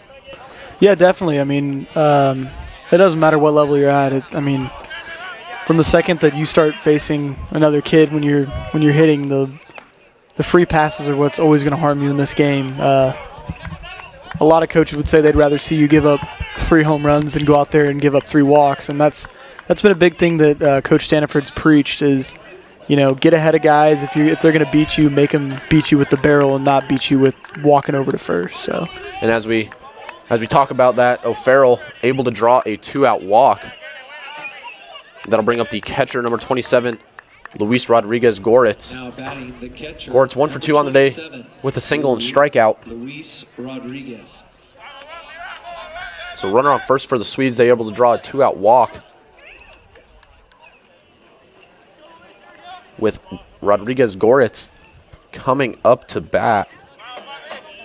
Just touch on that again. It's those free passes, they come back to hurt you, but if they're going to score their runs, you want them to earn it. If, like you said, if they hit 3 home runs, then you made your pitch and they put a good swing on it. If it goes over the fence, it goes over the fence, but at least they're earning it, and it's not walk a guy, hit a guy, or walk 2 guys, then a home run, or then a gap shot, or something like that, to where then that's when it starts becoming more of an issue. Yeah, I would argue that the hardest thing to do in all of sports is to hit a baseball. It's coming. I think that's a 90-mile-an-hour fastball. You have 0.17 seconds to react to, so make them put a swing on that pitch. As Goritz flies out to Vasquez in left, so the 2-out walk doesn't come back to haunt the Blue Jays. We'll go to the bottom of the 5th. Tabor on top, 2-1.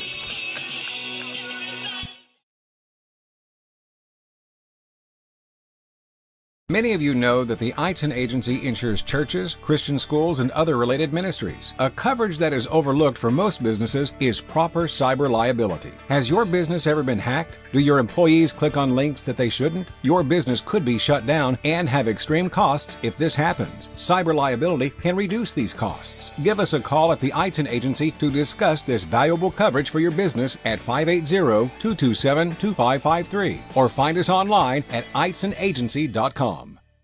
Hillsboro Ford is your local, family-owned and operated full-service Ford dealer, serving Marion County and the surrounding areas. Come and see us at Hillsboro Ford for all of your automotive needs. Whether it's purchasing a new or used vehicle or visiting our well-trusted service department, our staff is committed to give you a top-notch experience. We service every make and model and can handle all service jobs, including tires. We're at 202 South Main Street in downtown Hillsboro and online at hillsborofordks.net. Hillsboro Ford, where service makes the difference. Infinity Fitness is open 24/7 for all of your fitness needs on your schedule. Whether you're looking to improve on basic health knowledge or are looking to powerlift or bodybuild, start with Infinity Fitness. We've got the facilities, trainers, and equipment to help you meet your goals. Join the Infinity Fitness family today. Call us at 620-877-0220. Infinity Fitness is located at 115 North Main Street in Hillsboro and online at infinityfitnessks.com.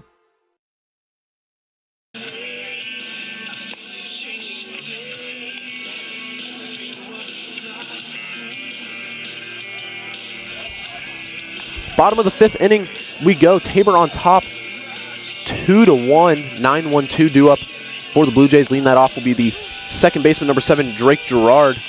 And I am joined up here right now by Cody DeRozier. Cody, how are you doing today? How are you? I'm doing good. Thank you for asking. So there you can see on the bottom of our screen, Tabor admissions. So I know that's your role here. Do you want to kind of dive into that and just tell everyone what you kind of do with that title? Yeah, absolutely. So just joined here with the admissions department this last summer around July, and really that was a blessing in and of itself, to stay here in Hillsboro and, a great town, great community, great people on staff here at Tabor. So just be able to join them, man, surely blessed for that. So yeah, mixed with that is, these young men here, and especially the freshmen that we got here on our ball team, working with them on, showing them how to become Tabor Blue Jays. So that's the best part, And before I jump in here to this next question, we have a new pitcher coming on for the Swedes, going to be number 40, Kyber Gutierrez. Gutierrez with a 9.17 ERA, 1 win, 2 losses, 5 appearances, 3 games started with 17 2/3 innings pitched. 11 walks, 14 strikeouts, and a 347 opponent batting average has let up 23 runs, 18 of those earned as Girard's up in the count, 1 ball and no strikes. And there's a count now at 2-0. So you're from Seattle, Washington, or around that area, correct? Around the Washington State area, right. And so I know that you played here for a few years, and then you moved into the role here in the admission. So what kind of drew you to come to Tabor and then ultimately deciding to stay here and work here? Well, I tell you what, it was definitely, I thought it was going to be a joke saying I came out here to the state of Kansas all the way from the Northwest. But you know what? Just the excellence that I saw this program had, that's definitely what drew me out here, is to be a part of something like that. You know, you love to be around good guys who are doing their jobs well, and a coaching staff, you know, doing that as well too. And so that's what really drew me, is people who are like-minded that just want to pursue excellence on and off the field. So the count's 3-1 to Girard, and that one's going to miss for ball 4. So now that lineup will flip back over. Designated hitter number 5, Bob Eisenhower, will come up next. So what made you go with the decision that, you know, you were gonna stay here in Hillsboro and decide to work at Tabor? Yeah, you know, as a young man coming out here when I was about 20 years old, kind of was going on my own life, but as I came out here, saw, you know, a great group of believers, and were able to show me the love of Jesus Christ, and that's what got me to stay out here. Was just, man, this is a great community wrapped around, you know, just wanting to glorify the Lord. And, man, that's something that just my area didn't have back home. And so just knowing that this is what Hillsboro is all about, just wanting to serve the Lord, man, that was something that I continued to want to be a part of. And I know, like we said, you played here for a couple years, got to build that relationship with Coach Standiford, and I know you work with Coach Jake Jones. He's standing down there at third right now. You work with him in admissions. What can you say to people watching right now about this coaching staff, who they are as people and as coaches as well? Well, yeah, I mean, when I talked about the excellence part, you know, it starts from up top, you know, and that's just what Coach Standiford walks in, you know, so greatly. I mean, even starting back in his playing time. But just to have that, you know, as your head coach, I mean, it really does just trickle down between the entire program with his assistant coaches and the rest of the players. You see, you know, these young men just wanting to reflect that same thing that coach has. And so, no, I really enjoyed the way that they handled things. You know, they were able to give their players a little bit of a freedom, you know, not trying to make cookie cutters, but, you know, just bringing in guys, seeing what they're good at, and, you know, and just elevating them in that. Ground ball here. Eisenhower grounds it to shortstop, so he'll get marked down as a fielder's choice. He's able to beat that throw to first. Girard gets called out at second, so 1 out now. That'll bring up the right fielder, number 2, Kelsey Weems, who is 1 for 2 on the day with a single. Here we can see that replay. Got there just in time as we're going to jump back up here to the action. Of course, Bob is known for his wheels there, so we can expect him to make those difficult on those trying to turn 2. So I know you've been a part of 2-3 teams here. I don't know how many games you've caught over the stream or have watched when they're on the road, and I know you've been to a couple games here in person. What are some things that you see from this team that could make them special and be able to make a run into postseason? Yeah, I think it's definitely given me the experience for me. Just seeing guys, I mean, this is now my second year out of playing with the team, but there's guys that are still on here that I played with, you know, that are definitely making use of their time here. So it's really going to be when we get into those crunch time games, and especially later there in the postseason, these guys have been there before. You know, they're going to be walking there with experience, and they're not going to be sweating it or, you know, be too nervous. They're going to be walking with lots of maturity and poise in those big moments, and I really think that's what's going to elevate them, you know, going further and deeper in postseason time. Well, you know, I talked to before conference started, and, you know, playing here, you can tell that conference is the real season in a sense. Like, you play those non-conference games to kind of boost your schedule up. You know, obviously Coach Standiford, he's going to schedule some very hard non-conference teams to try and give them that experience for what you're going to see in postseason play. But, you know, with conference jumping up the way it is, a lot of teams better now than probably they were when you were first here. McPherson great team. Obviously, you have Tabor, Oklahoma Wesleyan, Kansas Ottawa. Wesleyan, Ottawa. They're ranked 14th now. Is Weems able to draw a walks and runners on first and second now with one out? What do you think these guys need to do to be able to take such a competitive conference and, you know, try and get that automatic bid instead of playing for that at large? You know what? It's never taking an out off, never taking a second off. You know, this is a long season. You know, we're almost playing nearly 60 games here. And as soon as you start to take plays off, games off, or, you know, if you're not taking care of your bodies well to, you know, go 100%, that's where really another team can come get you. But these guys certainly do that well, as we see a long ball here from Cody Moore with the bat flip. I told you, man. And wow, Cody Moore gets into one and sends it over the left field wall for a 3-run home run for the Blue Jays. And that will extend their lead 5-1. I had another former player and former GA up here right now, Dom Vizentine, who came up here and just whispered into my ear and said, home run right here, I'm calling it, and got super excited. And that's Moore's 11th home run on the season. So we had a little bit of a crazy event going on up here. I had Dom talking to me. We're going to have a mound visit now. And, you know, some key guys came in this year, Cody. You got, you know, basically a whole new look on the infield. The only returner coming back, Gerard. How do you think that infield is meshed as a whole and how they've done so far this season in the field and at the plate? Well, you know, it's just really awesome to see when I am able to get a chance to come in here. Just the chemistry, you know, and I can just totally know what this program is and how our guys just mesh together, grow some really great relationships. That's kind of where it starts, you know, and so you definitely got that, you know, just connection there, you know, especially up the middle. And, you know, Drake, of course, just bringing in some leadership in there as well. But, you know, and I think it really all just starts with Coach Sandiford, Jones, and Davis. Just bringing in some great quality young men, especially when it comes to character, and that's definitely a big part, you know, that you're looking for in these young men. So to jump away a little bit from the baseball side of it, obviously you graduated from Tabor. What are some things you would say that Tabor kind of did well preparing you for, obviously, you know, life outside of college, but also what are some things that you took away leaving Tabor? Obviously, we talked about you still working here, but if you were to go somewhere else, what did Tabor do for you going forward in life? Oh, man. Really, I think what Tabor did for me was just show intentionality here between all levels, whether they were students, staff, professors. There's intentionality there, especially among the people, you know, employees at Tabor.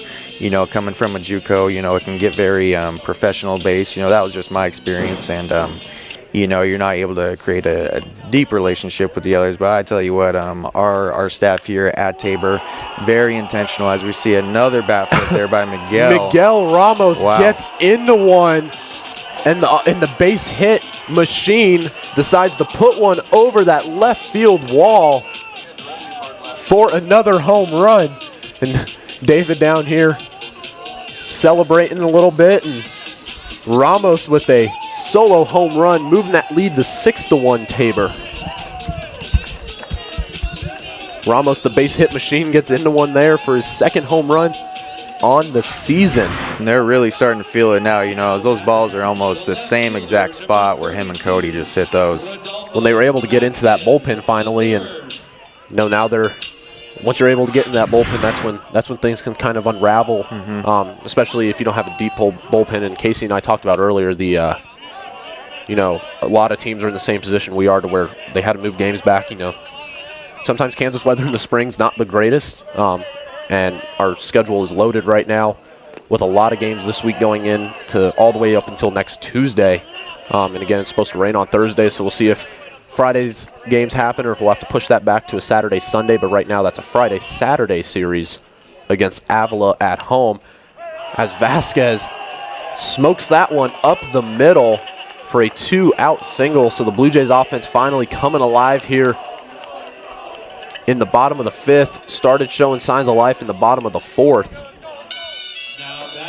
Bringing up to catcher number 2, Leo Aguilar's been walked and hit by a pitch. And I don't know if I've seen someone who's gotten hit by a pitch this many times in a season as Leo has. He's about 7 away from breaking a record here at Tabor for most hit by pitches in a year. We'll see if he can extend this inning. And, credits to this Blue Jays offense. This is stuff that Coach Stanford loves to see, is this run production with 2 outs here.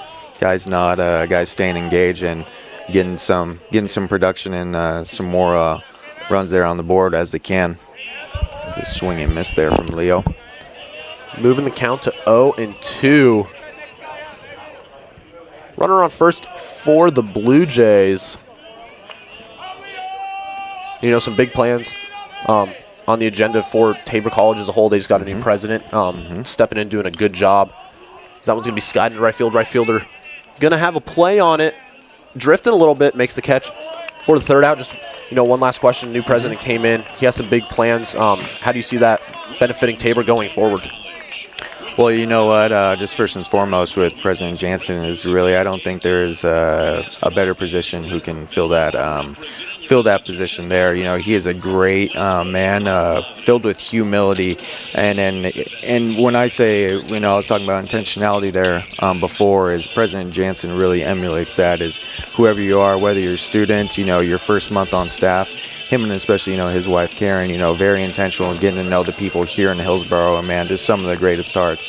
And yeah, they're wanting to develop some new things. Going to have some new minds from outside. Going to be having some new residence halls, as we just had a record year of attendance here at Tabor College this last year. So going to be creating up some more space, to bring some more young men and women to come experience, the Tabor advantage. So, Cody, I want to thank you very much for jumping up here and doing this with us and giving us a little insight into both the baseball side and Tabor as a whole. So I want to thank you for coming up here, and hope you do well, and thank you very much. Likewise, partner. Good to see you always. Good to see you. Once again, that was Cody DeRozier jumping up here and doing a quick little interview with us. And just to kind of recap that 5th inning there, Tabor able to score 4 runs to extend that lead to 6-1. 3 of them came off of a 3-run home run by Cody Moore, and that other one came off a solo home run by Miguel Ramos. So we'll go into the top of the 6th now with Tabor on top 6-1, and leading it off, designated hitter number 12, David Espinal, who's 0 for 2 on the day with 2 strikeouts. Casey finally jumping back up here, joining me again after we did that quick little interview there. Yeah, I was thinking about staying off because, we just put up some runs there when I was off the mic, so maybe Cody's the magic weapon for us. I said we had Dom up here earlier, and he whispered in my ear when I was talking with Cody that Cody Moore was going to hit a 3-run home run here, and next pitch he hits that one over the left field wall, and Tabor able to score 4 runs there as Seidel able to jump out 0-2 on Espinal. And actually, a little fun fact that I learned while I was down in the dugout with the players, I was talking to Leo and I said, "Hey, you're 7 off the record here at Tabor," and he said, "I'm actually 6 off. I got hit by that pitch that I went to first on, that walk, on that 3-0 count in the first inning, or second inning, or whatever it was." So he's actually at 15 now.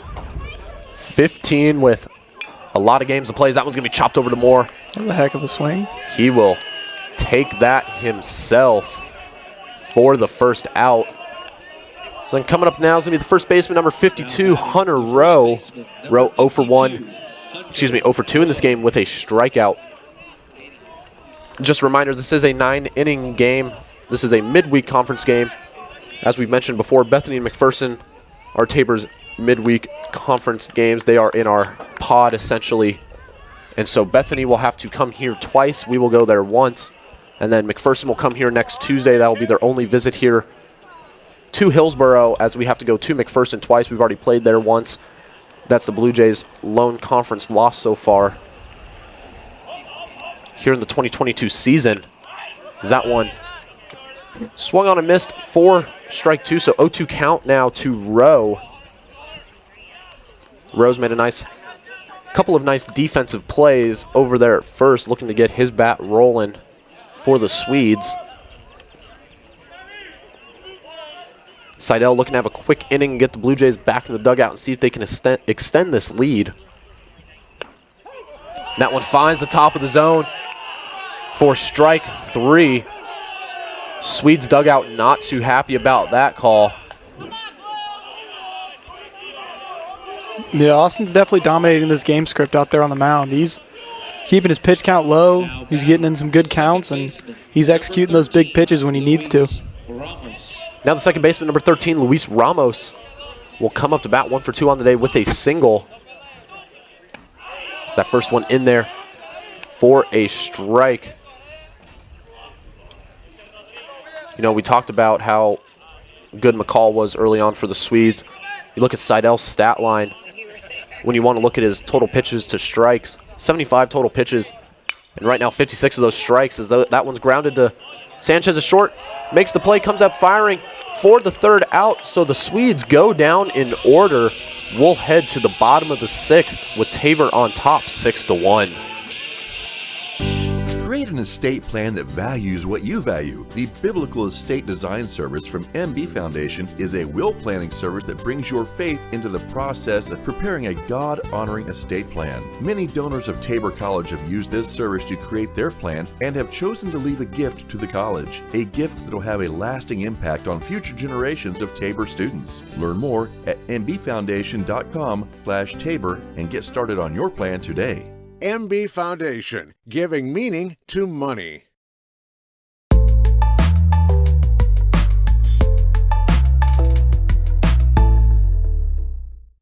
Panzer Chiropractic Clinic is a supporter of Tabor College and proud to treat our Tabor students and athletes. Panzer Chiropractic Clinic offers affordable chiropractic care for the entire family. We offer spinal adjustments and cold laser therapy, decompression and flexion distraction therapy, and are board certified in acupuncture as well as DOT certified. Come see us at 122 South Main Street in Hillsboro or call Panzer Chiropractic Clinic for an appointment today at 620-947-3157.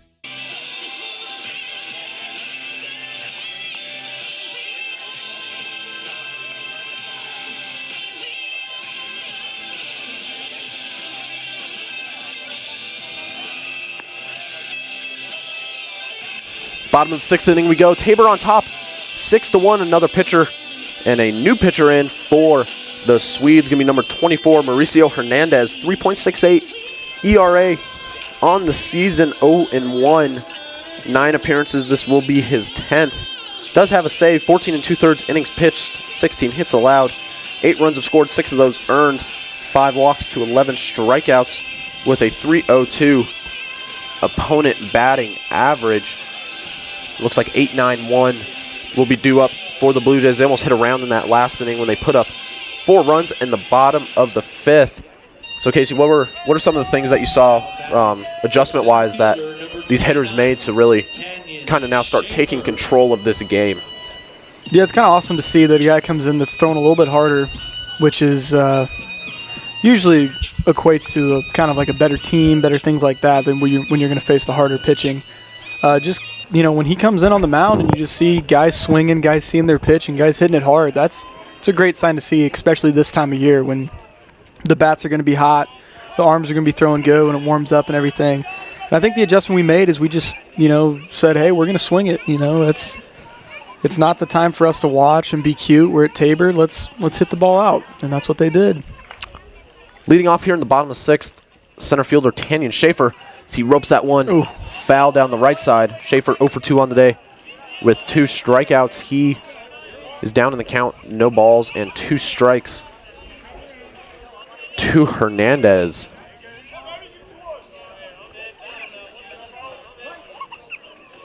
So the Blue Jays looking to add on to their lead here in the bottom of the 6th inning. As Schaefer extends after that one, grounds over to the first baseman. Takes it himself, steps on first. And Schaefer will be retired on ground ball. Coming up now, second baseman number 7, Drake Gerard. Gerard 0 for 1 with a walk. Looking to get things rolling here in the bottom of the 6th inning.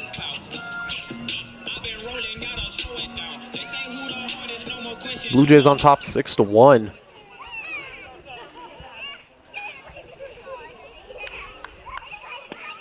As Gerard's going to watch that first one go by.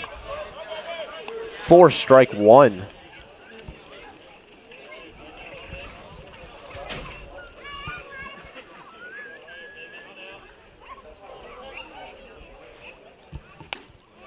Gerard goes around on that one. Moving the count to 0-2.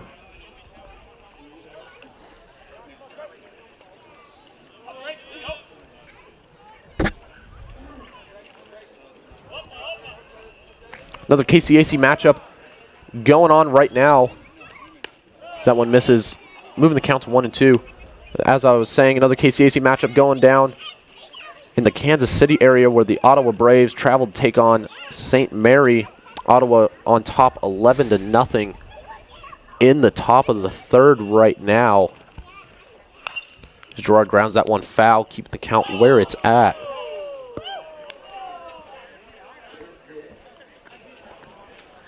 Another KCAC matchup taking place up in Salina, where York traveled down from Nebraska to take on Kansas Wesleyan. Right now, Kansas Wesleyan on top 8-2 in the bottom of the second.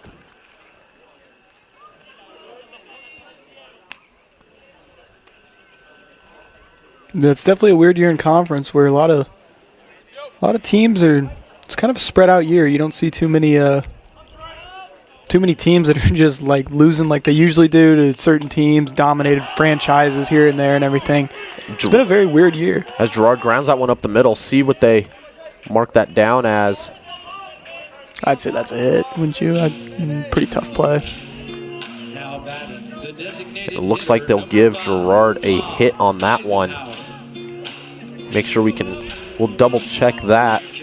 We think it'll go down as a hit, but we will double check on that one. Top of the order coming up now with designated hitter number 5, Bob Eisenhower. Eisenhower 0 for 3 on the day. So that first one's in there for a strike. And that one got marked down as an error. So Gerard reaches via error on the shortstop. Another quick little score update. Avila taking on William Jewell in a non-conference action out in Kansas City. William Jewell on top of Avila 9-2 as Eisenhower shows bunt and fouls it off. Yeah, William Jewell's a good program there in Liberty, Missouri. That's right about where I'm from. Grew up going to their games and stuff, and it's a big game for Avila right there. Yes, they're losing, but they're competing with a pretty good team right there. Another team from the KCAC, Sterling Warriors, travel down to Oklahoma City to take on the Oklahoma City Stars. Oklahoma City on top 4-0 as Eisenhower swings through that one for strike 3. Oklahoma City with an impressive start to their season, as I believe they moved up to number 6 in the latest rankings. So there's some scores for you around the KCAC. Central Christian took on McPherson today. We'll see if we can get a score on that one here in a little bit. And that'll bring up now number 8, Kelsey Weems Jr. Weems 1 for 2 on the day as he watches that first one go by for a ball.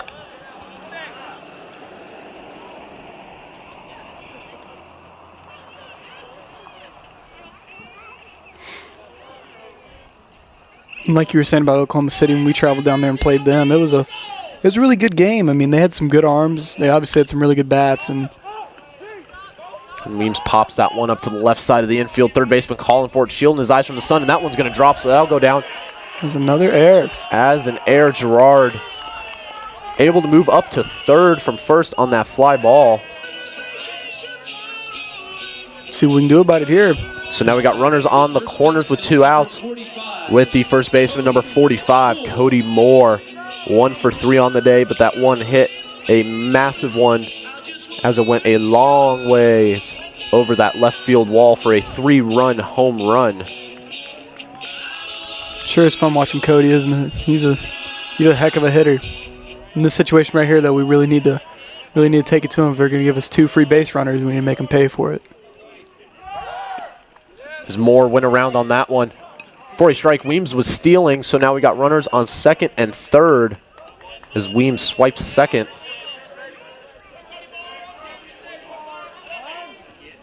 Oh, 0-1 count to Moore.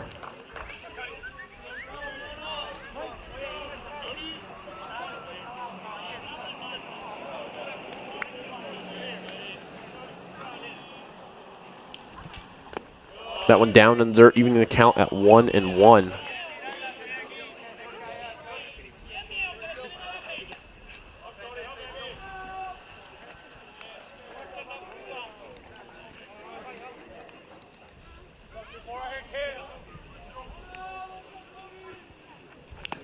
And Moore takes a big hack at that one, comes up empty.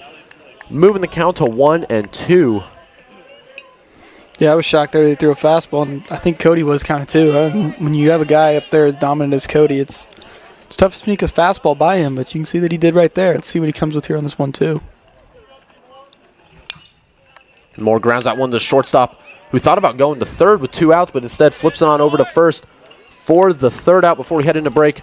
Got the score update for the McPherson Central Christian game. McPherson on top 10-1, so the Blue Jays end up threatening there in the bottom of the 6th, but can't plate any runs. So we'll go to the top of the 7th. Score 6-1 Tabor.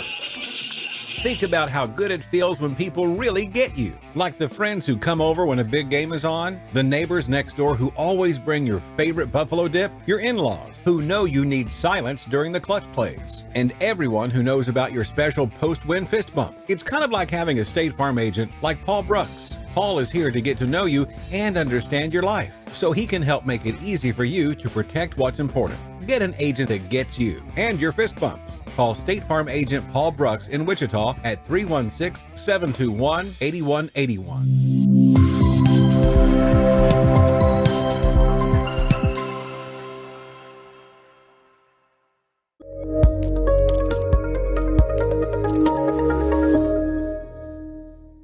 Sooner or later, you might need some extra storage space. When that day comes, Fleming's Mini Store All is ready and waiting. Fleming's Mini Store All has 5 locations and has been serving the Hillsborough and Marion area since 1990. They've got a variety of storage size options and can even handle boats and RVs. To learn more, just visit FlemingsMiniStoreAll.com or give them a call at 620-382-5550. Fleming's Mini Store All, the solution for your storage problems.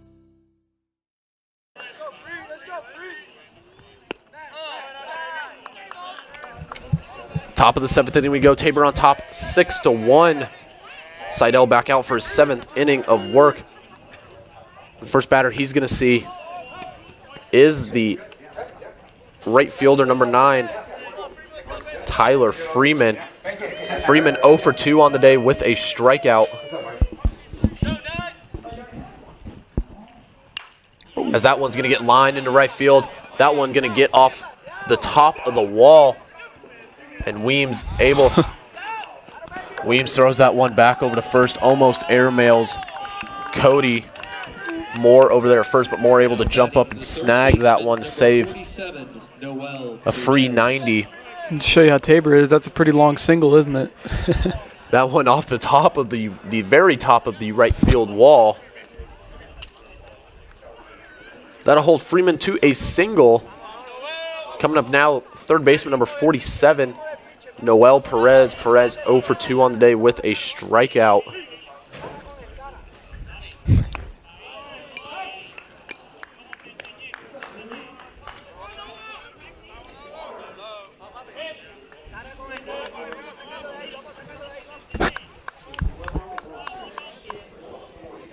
Another KCAC team going in action today as Friends is taking on USAO. As that one lined in the center field. So back-to-back singles for the Swedes, and they're looking to be in business here in the top of the 7th inning.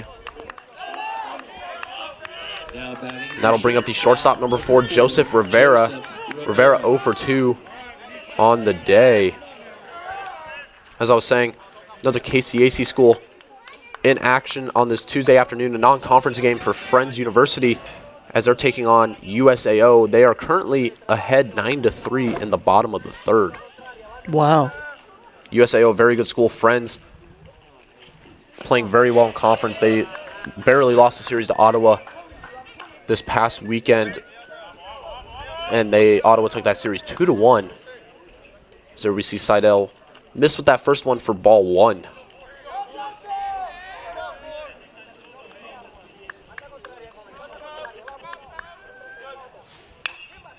That one's going to be driven deep into left field. And that one's going to get over the left field wall. So a 3-run home run for Rivera. And just like that, with one swing of the bat, the Swedes are back in this game. Tabor only up 2 runs now. The score is 6-4.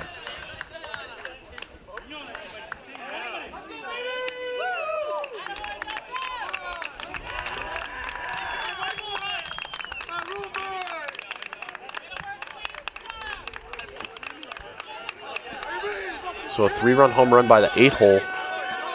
Rivera gets the Swedes back in the game with one swing of the bat. Now the 9-hole, center fielder number 11, Caleb Copeland, will make his way to the plate. 0 for 2 on the day with a strikeout. Reached via air, came around to score back in the 3rd inning. That first one misses for ball 1.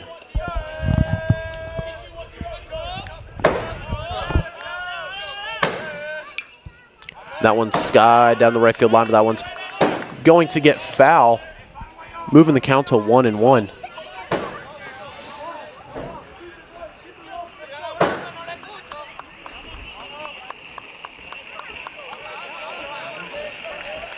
Yeah, as we can kind of hear down below us, since we're in the indoor, we can kind of hear a few guys starting to get loose a little bit down there, throwing their plyo balls around, kind of stretching out and stuff. Copeland flies that one to right field. Weems able to track it down for the first out. And that'll bring up the left fielder number 20, Kenneth O'Farrell. O'Farrell 1 for 2 on the day with a double and a walk. So 1 out now in the top of the 7th inning. Tabor on top 6-4. I have to say thus far, playing at Tabor has been a tremendous outing by Austin Seidel up until this point. So there you see Seidel miss with that one for ball 1.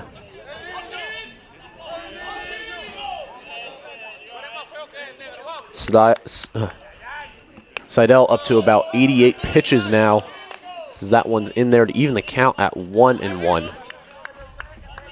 Yeah, and that just shows you how efficient he's being. I mean, 88 after 7 innings isn't bad at all. I guess he has 1 out in the 7th right now, but still a very, very well-pitched game.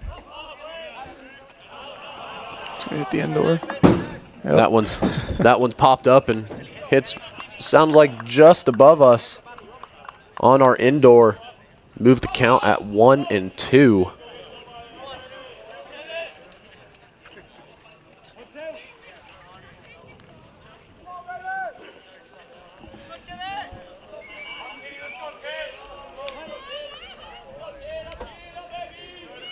You know, this next half inning, the bottom of the 7th, we're going to have to play and swing the bat pretty well. That one line foul down the right side, keeping the count where it is at. And as you said, it's going to be very important for Tabor to get an insurance run or 2 or 3 or 4 here. Or 15, it doesn't matter at that point. Or just to extend that lead, give themselves some cushion as we're going to go into the last couple frames here. As that one swung on the dirt for strike 3. That one scoots away from Aguilar, comes up throwing, and able to get O'Farrell out at first.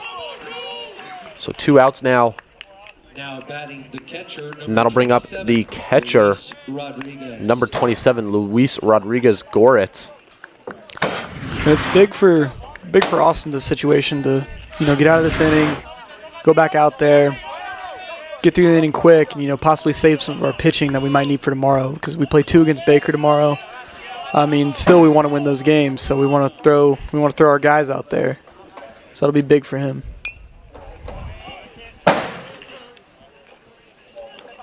That one's fouled off for strike 1. Rodriguez Goritz, 1 for 3 on the day with a strikeout. Can you guys hear that thud in the background? Okay. As the count is even at 1-1.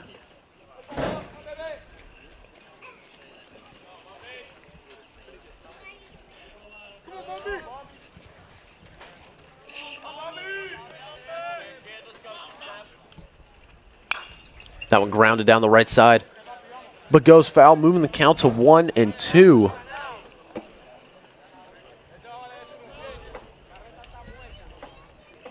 1 ball, 2 strikes. Top of the 7th, 2 outs. Swedes have scored 3 now. In the top of the 7th, moving that deficit down to 2. Tabor on top 6-4. Seidel looking for that 3rd out here. That went down to the dirt, evening the count at 2-2. So right here at this 2-2 is a big pitch for Austin. Win his evens and put him back in the driver's seat. He's 2-2 right now, and let's see what he does here.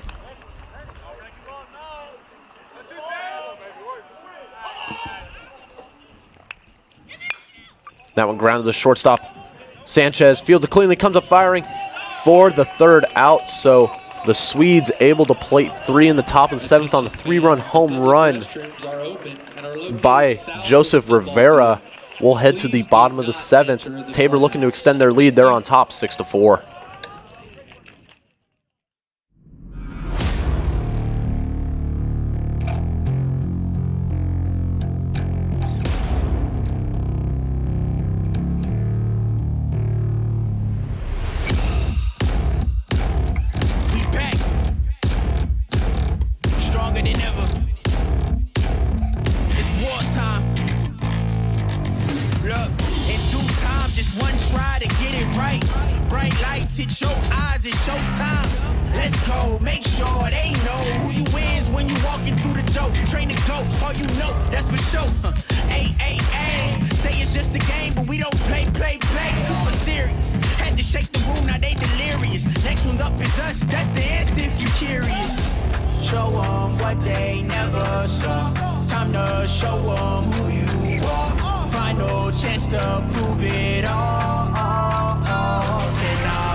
Bottom of the 7th inning, we will go.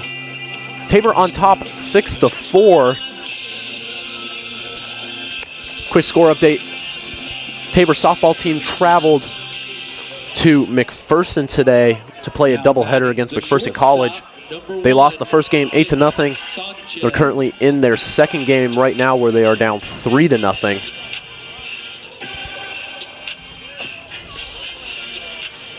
Four, 5, 6 due up for the Blue Jays. Leading off is going to be shortstop number 1, Victor Sanchez, 0 for 3 on the day with a strikeout, looking to get his bat rolling here in this game. Tabor looking to score a run or 2 or 3 or however many they need here, extend that lead. So that first one's in there for strike 1. On top of the 7th inning, Bethany cut into that lead, trimming it down to 2 on a 3-run home run.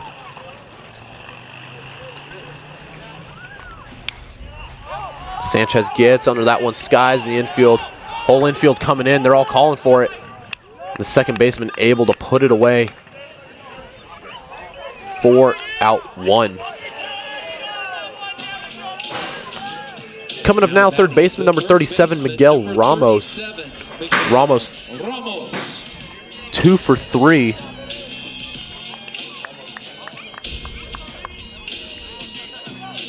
Has a solo home run to his name today.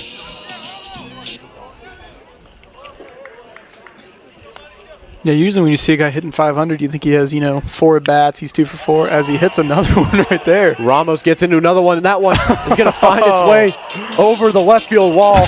The base hit machine. We have another Miggy bomb as that one will get over the left field wall for a solo home run, extending that lead up to 3 now. Yeah, like I was saying, usually when you see somebody batting 500, you'd think he had 4 at-bats and he was 2 for 4, but no. He's got a multiple amount of at-bats, and he is just seeing the ball well and putting good swings on it, as you saw there. So that's the second Miggy bomb of the day, as he had one back in the 5th.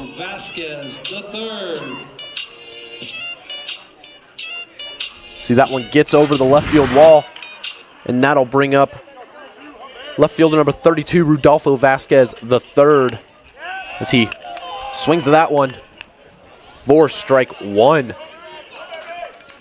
Well, it's fun to watch our lineup, though, because every single guy in our lineup can hit the ball to all sides of the field and can also drive the ball out of here at any given second. So, big hack by Vasquez, comes up empty, moving the count to 0-2. Vasquez 2 for 3 on the day with 2 RBIs. Those 2 RBIs came on a 2-out, 2 RBI double back in the 4th inning when he hit it to dead center and hit off the base of the fence.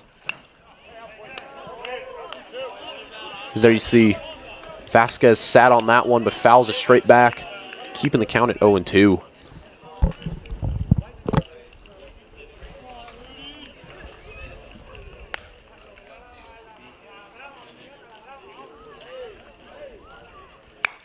Oh-2 pitch going to be lined into left field.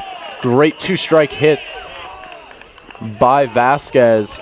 And so 1-out single will bring up the catcher number 2, Leo Aguilar. Aguilar hit by a couple pitches today in this game, maybe get a third one. yeah, as I saw Rudy run down to the base there, he kind of shook his head a little bit in disappointment. That just shows that, you know, these Tabor Blue Jays are not really satisfied with just hitting the baseball. They want the best result out of every swing that they take. As Aguilar watches that first one go by. 4 strike 1.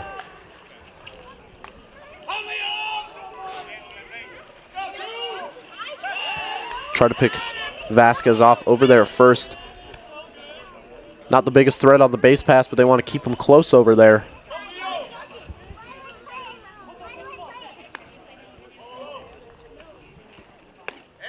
That one's flipped in there for strike 2, 0-2 count to Aguilar. Vasquez standing on first, 1 out in the bottom of the 7th.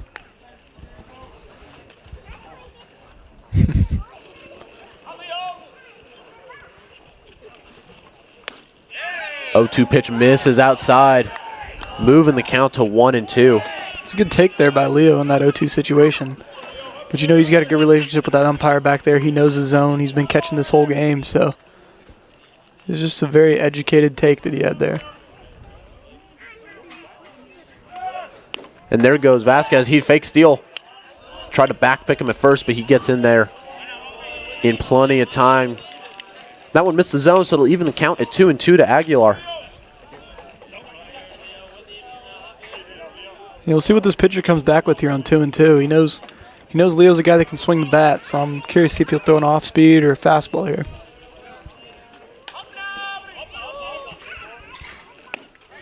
Aguilar swings through that one for strike 3, went to that changeup.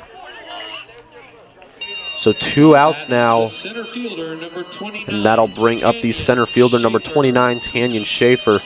Schaefer 0 for 3 in this game with 2 strikeouts and a ground out.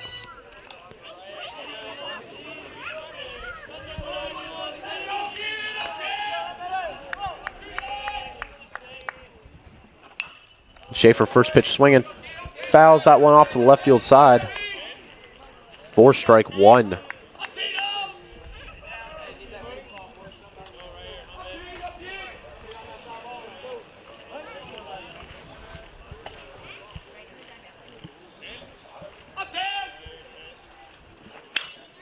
As Schaefer skies that one in the right field. Right fielder camping underneath it. Makes the catch for the 3rd out. So Tabor able to score 1 in the bottom of the 7th off of a Miguel Ramos solo home run. We will head to the top of the 8th inning. Tabor on top 7-4. Hillsboro Ford is your local, family-owned and operated full-service Ford dealer, serving Marion County and the surrounding areas. Come and see us at Hillsboro Ford for all of your automotive needs. Whether it's purchasing a new or used vehicle or visiting our well-trusted service department, our staff is committed to give you a top-notch experience. We service every make and model and can handle all service jobs, including tires. We're at 202 South Main Street in downtown Hillsboro and online at hillsborofordks.net. Hillsboro Ford, where service makes the difference. Sooner or later, you might need some extra storage space. When that day comes, Fleming's Mini Store All is ready and waiting. Fleming's Mini Store All has 5 locations and has been serving the Hillsborough and Marion area since 1990. They've got a variety of storage size options and can even handle boats and RVs. To learn more, just visit FlemingsMiniStoreAll.com or give them a call at 620-382-5550. Fleming's Mini Store All, the solution for your storage problems. Third base, number 7, Drake Gerard. And at second base, number 4, Joey Witkowski. Top of the 8th inning. We go Seidel back out for his 8th inning of work. And the first batter he is going to see, it's going to be designated hitter number 12, David Espinal. Espinal 0 for 3 on the day with 2 strikeouts. First pitch swinging, down in the dirt for strike 1. Hitter number 12, David Espinal. It looked like he was guessing there. He didn't swing the bat till the ball was already in the glove there.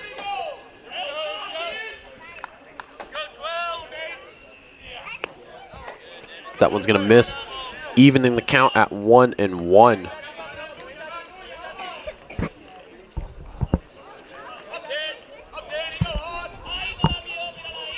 One pitch fouled off by Espinal, moving the count to 1-2. Yeah, we were talking earlier about how Austin had that kind of stomach flu illness yesterday, and that's why he couldn't start. But he's looking pretty strong today, I would say, and looks like he's well recovered from that. Comes the 1-2 pitch. Going to be barely fouled off. Hits Aguilar's glove, but finds its way to wiggle out of his glove, keeping the count where it's at.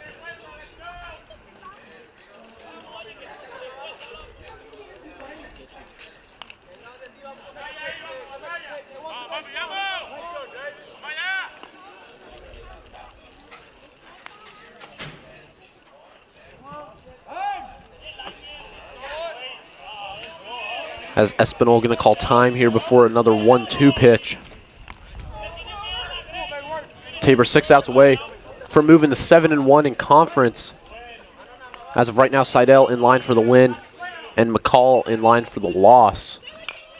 That one chopped foul, keeping the count 1-2 still.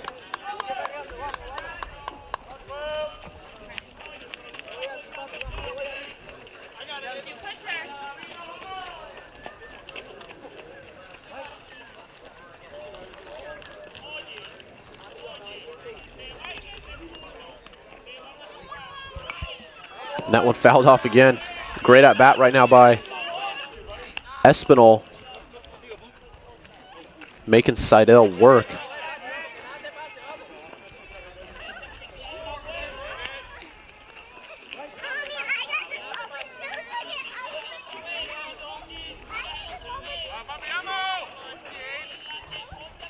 One-two pitch.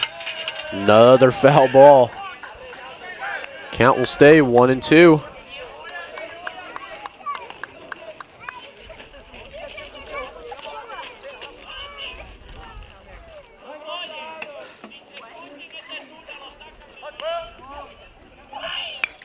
And that one finally put in play, fielded cleanly by Sanchez at short, and makes the play for out number 1.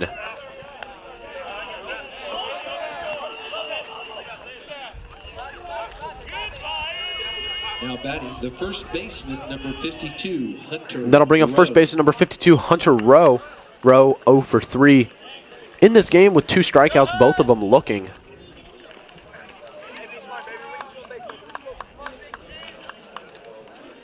So Seidel finally retires Espinal.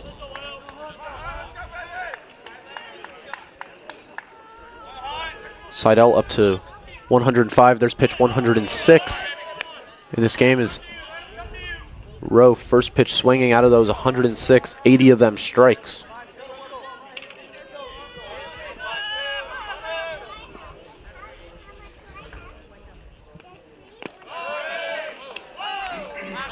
Yeah, I'll be curious to see if Seidel's sent back out after this inning. Seidel probably not slated to throw until this weekend. after today with a three-game set against Avila coming up, one on Friday, two on Saturday. That one hits the bottom of the zone, moving the count to 1-2.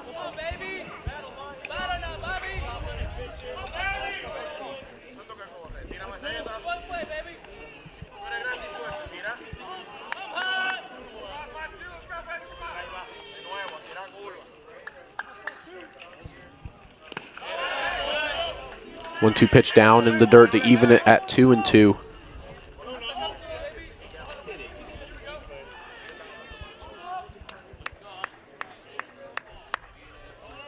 It's been a very strong showing by Austin Seidel, though, up until this point. He's really throwing the ball good. Doesn't look like he's fatiguing at all or anything. His velocity looks still to be up where it was. That 2-2 pitch hits the outside corner for strike 3. Swedes dugout not happy with that one. I liked it. I thought it was a strike. I thought I caught the corner right there. And now 2 outs here in the top of the 8th. Here we can see that replay. That's there. Finds the corner.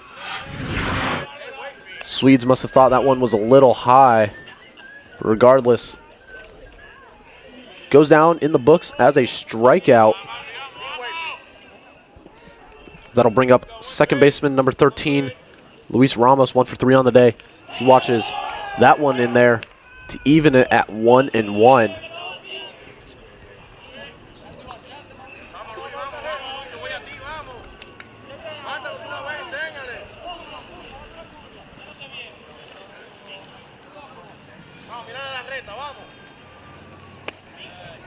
One pitch misses up. Moving the count to 2-1.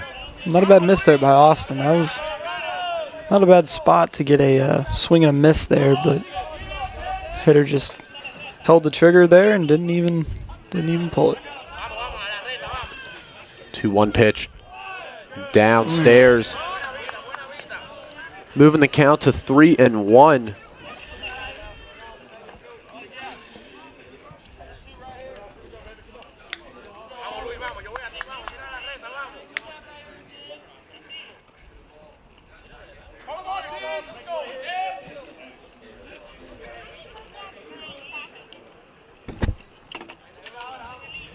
So we count 3-1 to Ramos.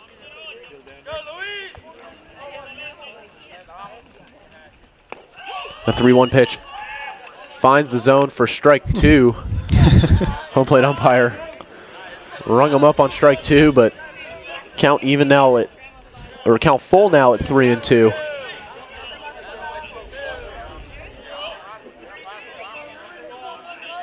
It's a great 3-1 pitch there by Austin. Expect him here to go with that fastball. There it is for strike 3. So Seidel retires the Swedes in order. 3 up, 3 down. We will head to the bottom of the 8th. Tabor on top, 7-4. Many of you know that the Eitzen Agency insures churches, Christian schools, and other related ministries. A coverage that is overlooked for most businesses is proper cyber liability. Has your business ever been hacked? Do your employees click on links that they shouldn't? Your business could be shut down and have extreme costs if this happens. Cyber liability can reduce these costs. Give us a call at the Eitzen Agency to discuss this valuable coverage for your business at 580-227-2553 or find us online at eitzenagency.com. Create an estate plan that values what you value. The Biblical Estate Design Service from MB Foundation is a will planning service that brings your faith into the process of preparing a God-honoring estate plan. Many donors of Tabor College have used this service to create their plan and have chosen to leave a gift to the college, a gift that will have a lasting impact on future generations of Tabor students. Learn more at mbfoundation.com/Tabor and get started on your plan today. MB Foundation, giving meaning to money.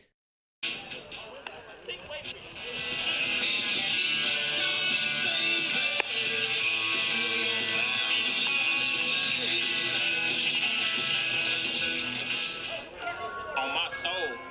Hey, I put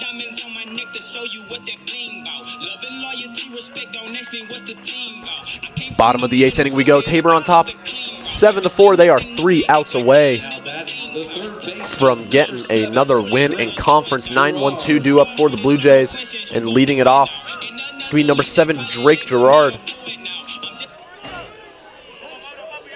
Gerard 0 for 2 on the day with a walk. You know, Tabor looking here to get another insurance run. Pad that lead a little bit as Gerard gets into one in the left field. Left fielder going back. Still going back. Leaps, and that one's going to get over the fence for a solo home run.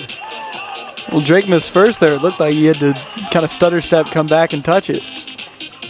Wasn't quite sure if that one was going to get out of there as the left fielder made it look like he was going to have a play on it. He leaped at the wall.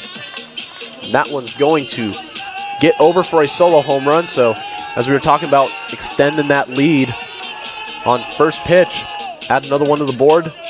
That lead jumps from 3 to 4. Looks like we're going to have a pinch hitter here. It's going to be number 12, Cole Highjazz. He's going to be hitting in place of Bob Eisenhower. Highjazz hitting .390 on the year with 16 hits in 41 at-bats. 1 home run to his name, 5 RBIs, a .634 slugging percentage. Has worked 8 walks, only struck out 5 times, and has an on-base percentage of .500. Highjazz, one of those guys that can easily slide into that DH role whenever called upon here for this Blue Jay lineup. Yeah, he's a bat with a ton of pop. As he watches first pitch off speed go in there for a strike.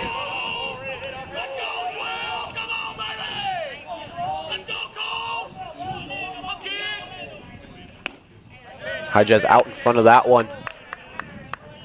4 strike 2, 0-2 count to Highjazz.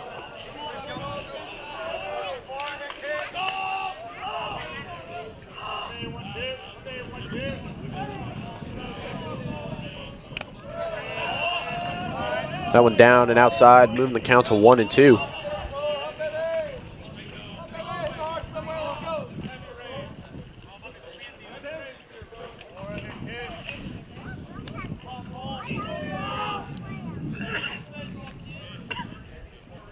One-two pitch. Oh, finds the zone for strike 3. Found the upper part of the strike zone for the first out. Yeah, that's about the same pitch that Austin got his guy on last inning that you saw, but some umpire must like that spot. I mean, he's giving it pretty consistently over there. That'll bring up right fielder number 8, Kelsey Weems Jr. 1 for 3 on the day. Has worked a walk as he watches that first one in there for a strike.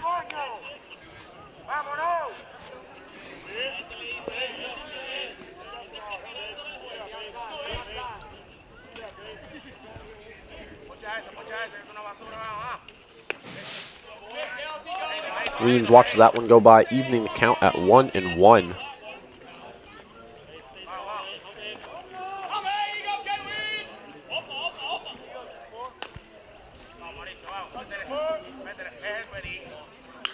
One pitch ground to the shortstop. Shortstop fields it cleanly and throws it over to first. A great play. It's a heck of a play right there by Bethany shortstop for the second out. A terrific play. A very tough play, and he makes it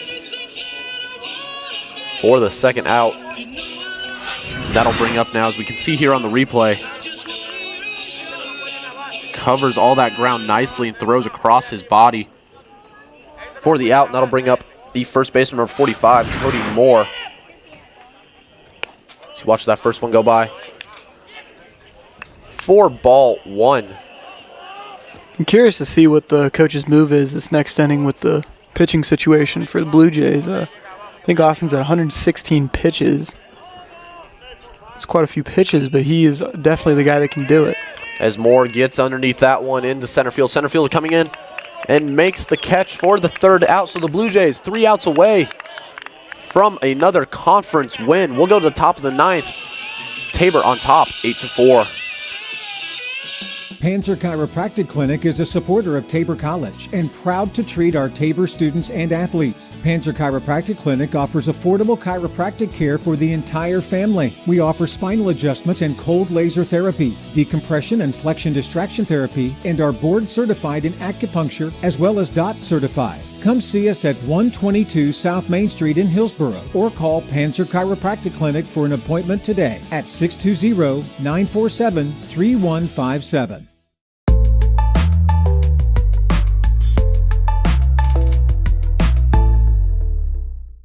At Baumgars, we want to be your one-stop shop. From DeWalt power tools to workwear and footwear, plus seasonal goods, livestock feed, pet food, and so much more. Family owned and operated for more than 70 years, we knock ourselves out to deliver legendary customer service. And with more than 100 stores serving customers from the Midwest to the Rockies, we strive to have what you need when you need it at Baumgars.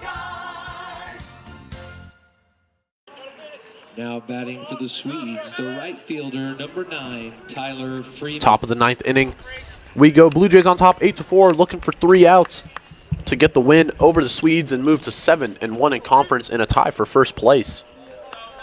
Seidel back out, looking for the complete game. When the first batter he's seeing, center field number 9 was number 9, who flies out to Weems in right field. And that was the right fielder, number 9, Tyler Freeman. It's efficient right there. If he can do that a couple more times, he'll stay below 120. Coming up now, third baseman number 47, Noel Perez. Perez 1 for 3 on the day, came around to score once and has struck an out once as well.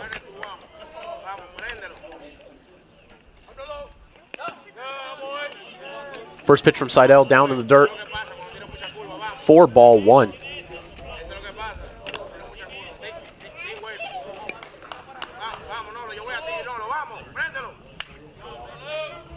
Blue Jays 2 outs away now from moving to 7-1 in conference.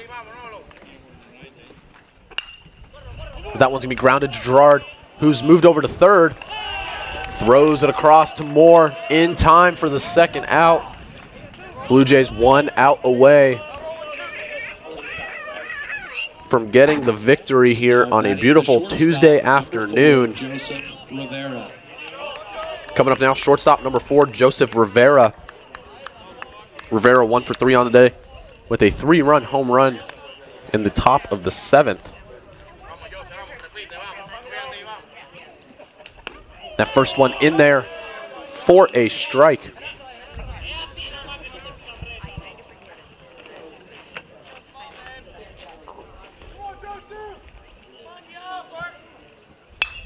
That one will be grounded up the middle for a 2-out single. So Rivera keeping everything alive for the Swedes. Number 11, Caleb Copeland. And that'll bring up the 9-hole hitter, center fielder number 11, Caleb Copeland. Copeland 0 for 3 on the day with a strikeout, reached via error back in the the third inning. He came around to score in that inning as well.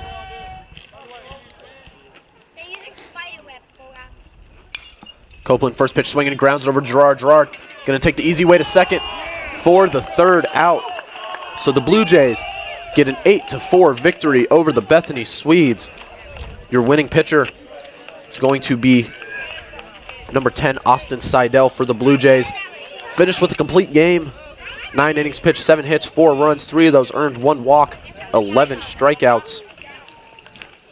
And your losing pitcher for the Swedes We would like to gonna be number 17, Judd McCall.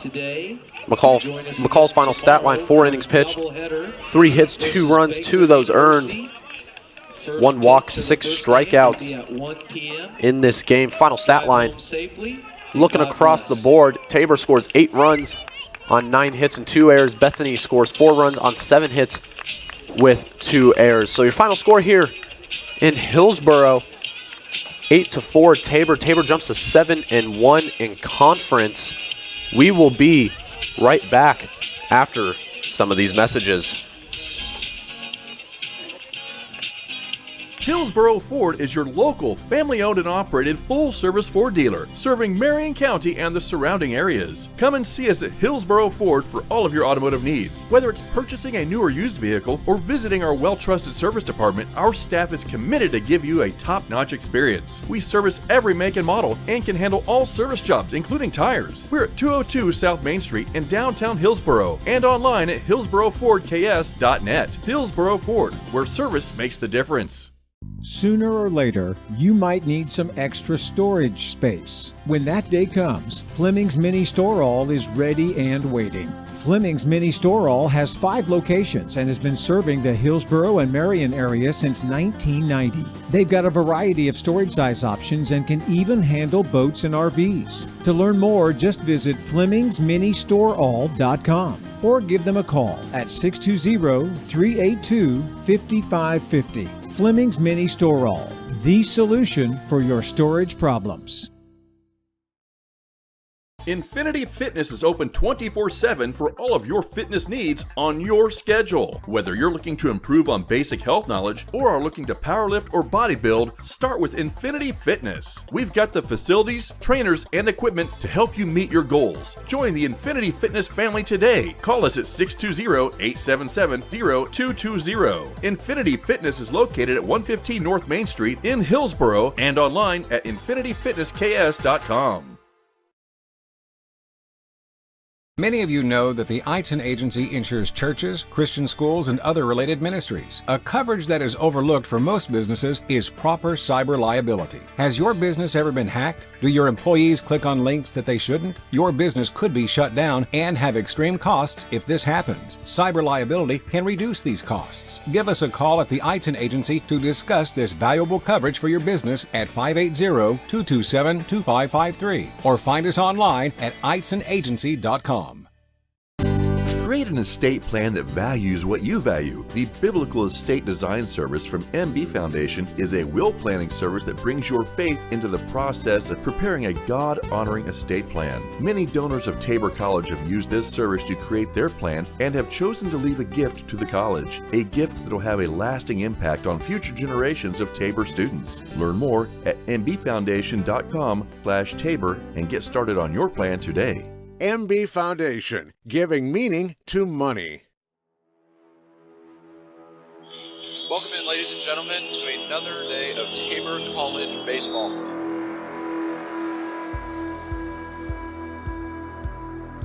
All year, and that is a called strike 3, and Mitch retires them in order 1, 2, 3.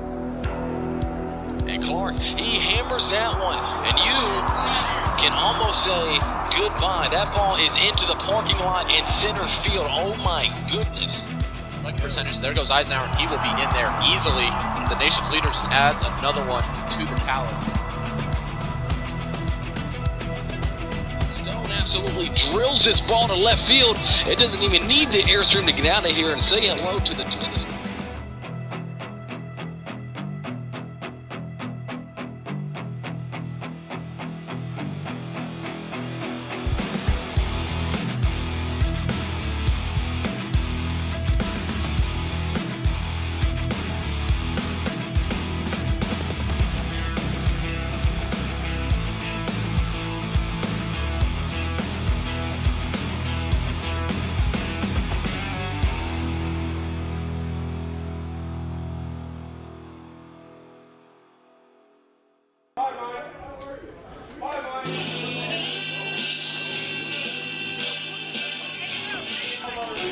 Welcome back in, ladies and gentlemen.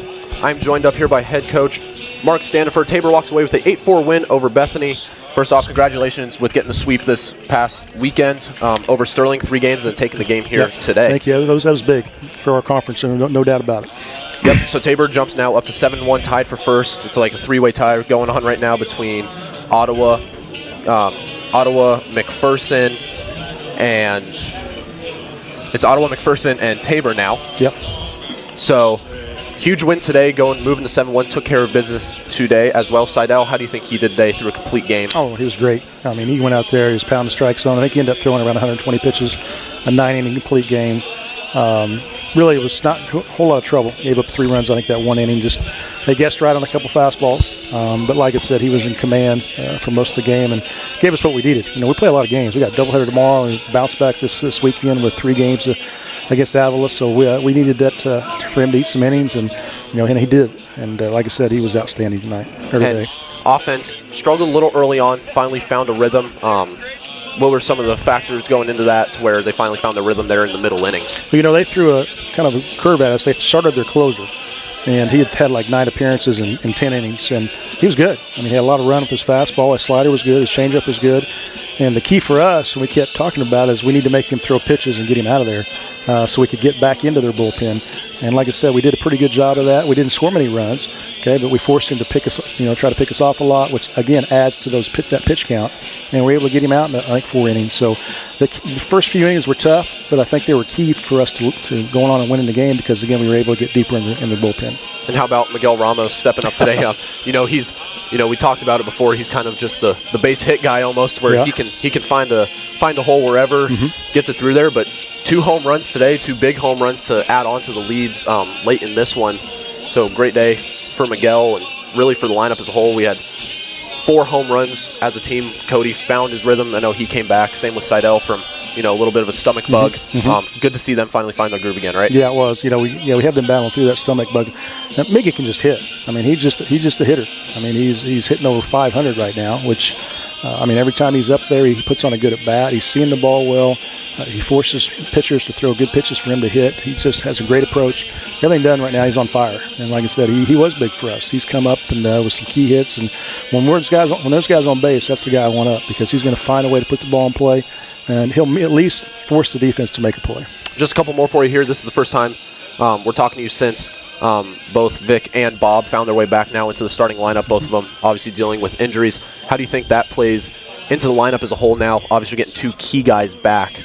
Well, we need them both. Yeah, Vic, shores up our infield too, as well as obviously our shortstop. And he's our 4-hole. So he's a guy that we need in there. And I'd say before he got hurt, he was swinging the bat very well. And he's still seeing the ball well. It's going to take him a little bit to get his timing back. Bob, too. It's going to take him just a little bit, too. But he's the guy that we need to get on base. I mean, he's a first-team all-conference guy that we need to have in our lineup and putting pressure on the defense because when he gets on, we score runs. He's basically our engine because we got so many guys behind him that can drive him in. So his key is to find a way to get on, however that way is.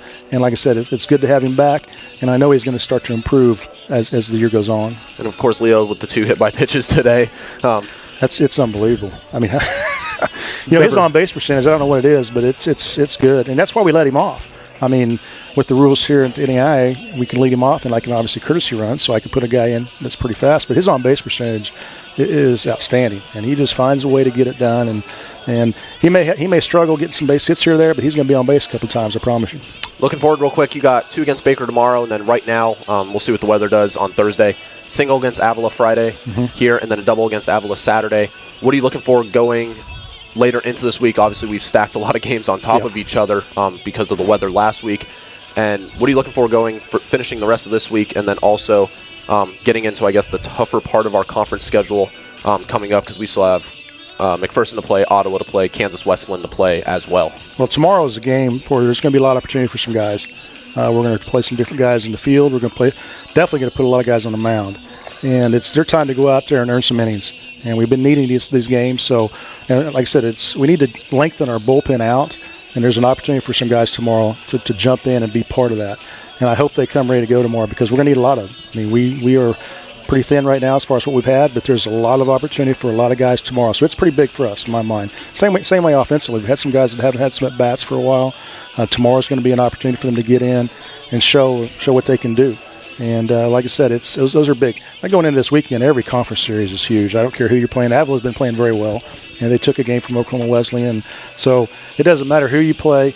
When it's conference, it's going to be tough. So we just got to take those one game at a time. But more importantly, tomorrow's games are big, and we played 4 games, and it's really easy to we could probably get tired if we wanted to, but there's some guys that need to go out there and earn some time tomorrow, and so it's going to be a big 2 games for us. Awesome. Well, thank you for jumping up here, Coach. Once again, head coach Mark Standiford jumping up here. Tabor walks away with an 8-4 victory. And make sure to tune in tomorrow as we take on Baker here in Hillsboro for a doubleheader. First game at 12? 1 o'clock. 1 o'clock. First Yep, game 1 o'clock. at 1 o'clock tomorrow. So make sure you guys tune in tomorrow. Thank you for joining us, and I look forward to seeing you all tomorrow. Marzacek is exceptional at his vertical defending. He kicks that one off and fit.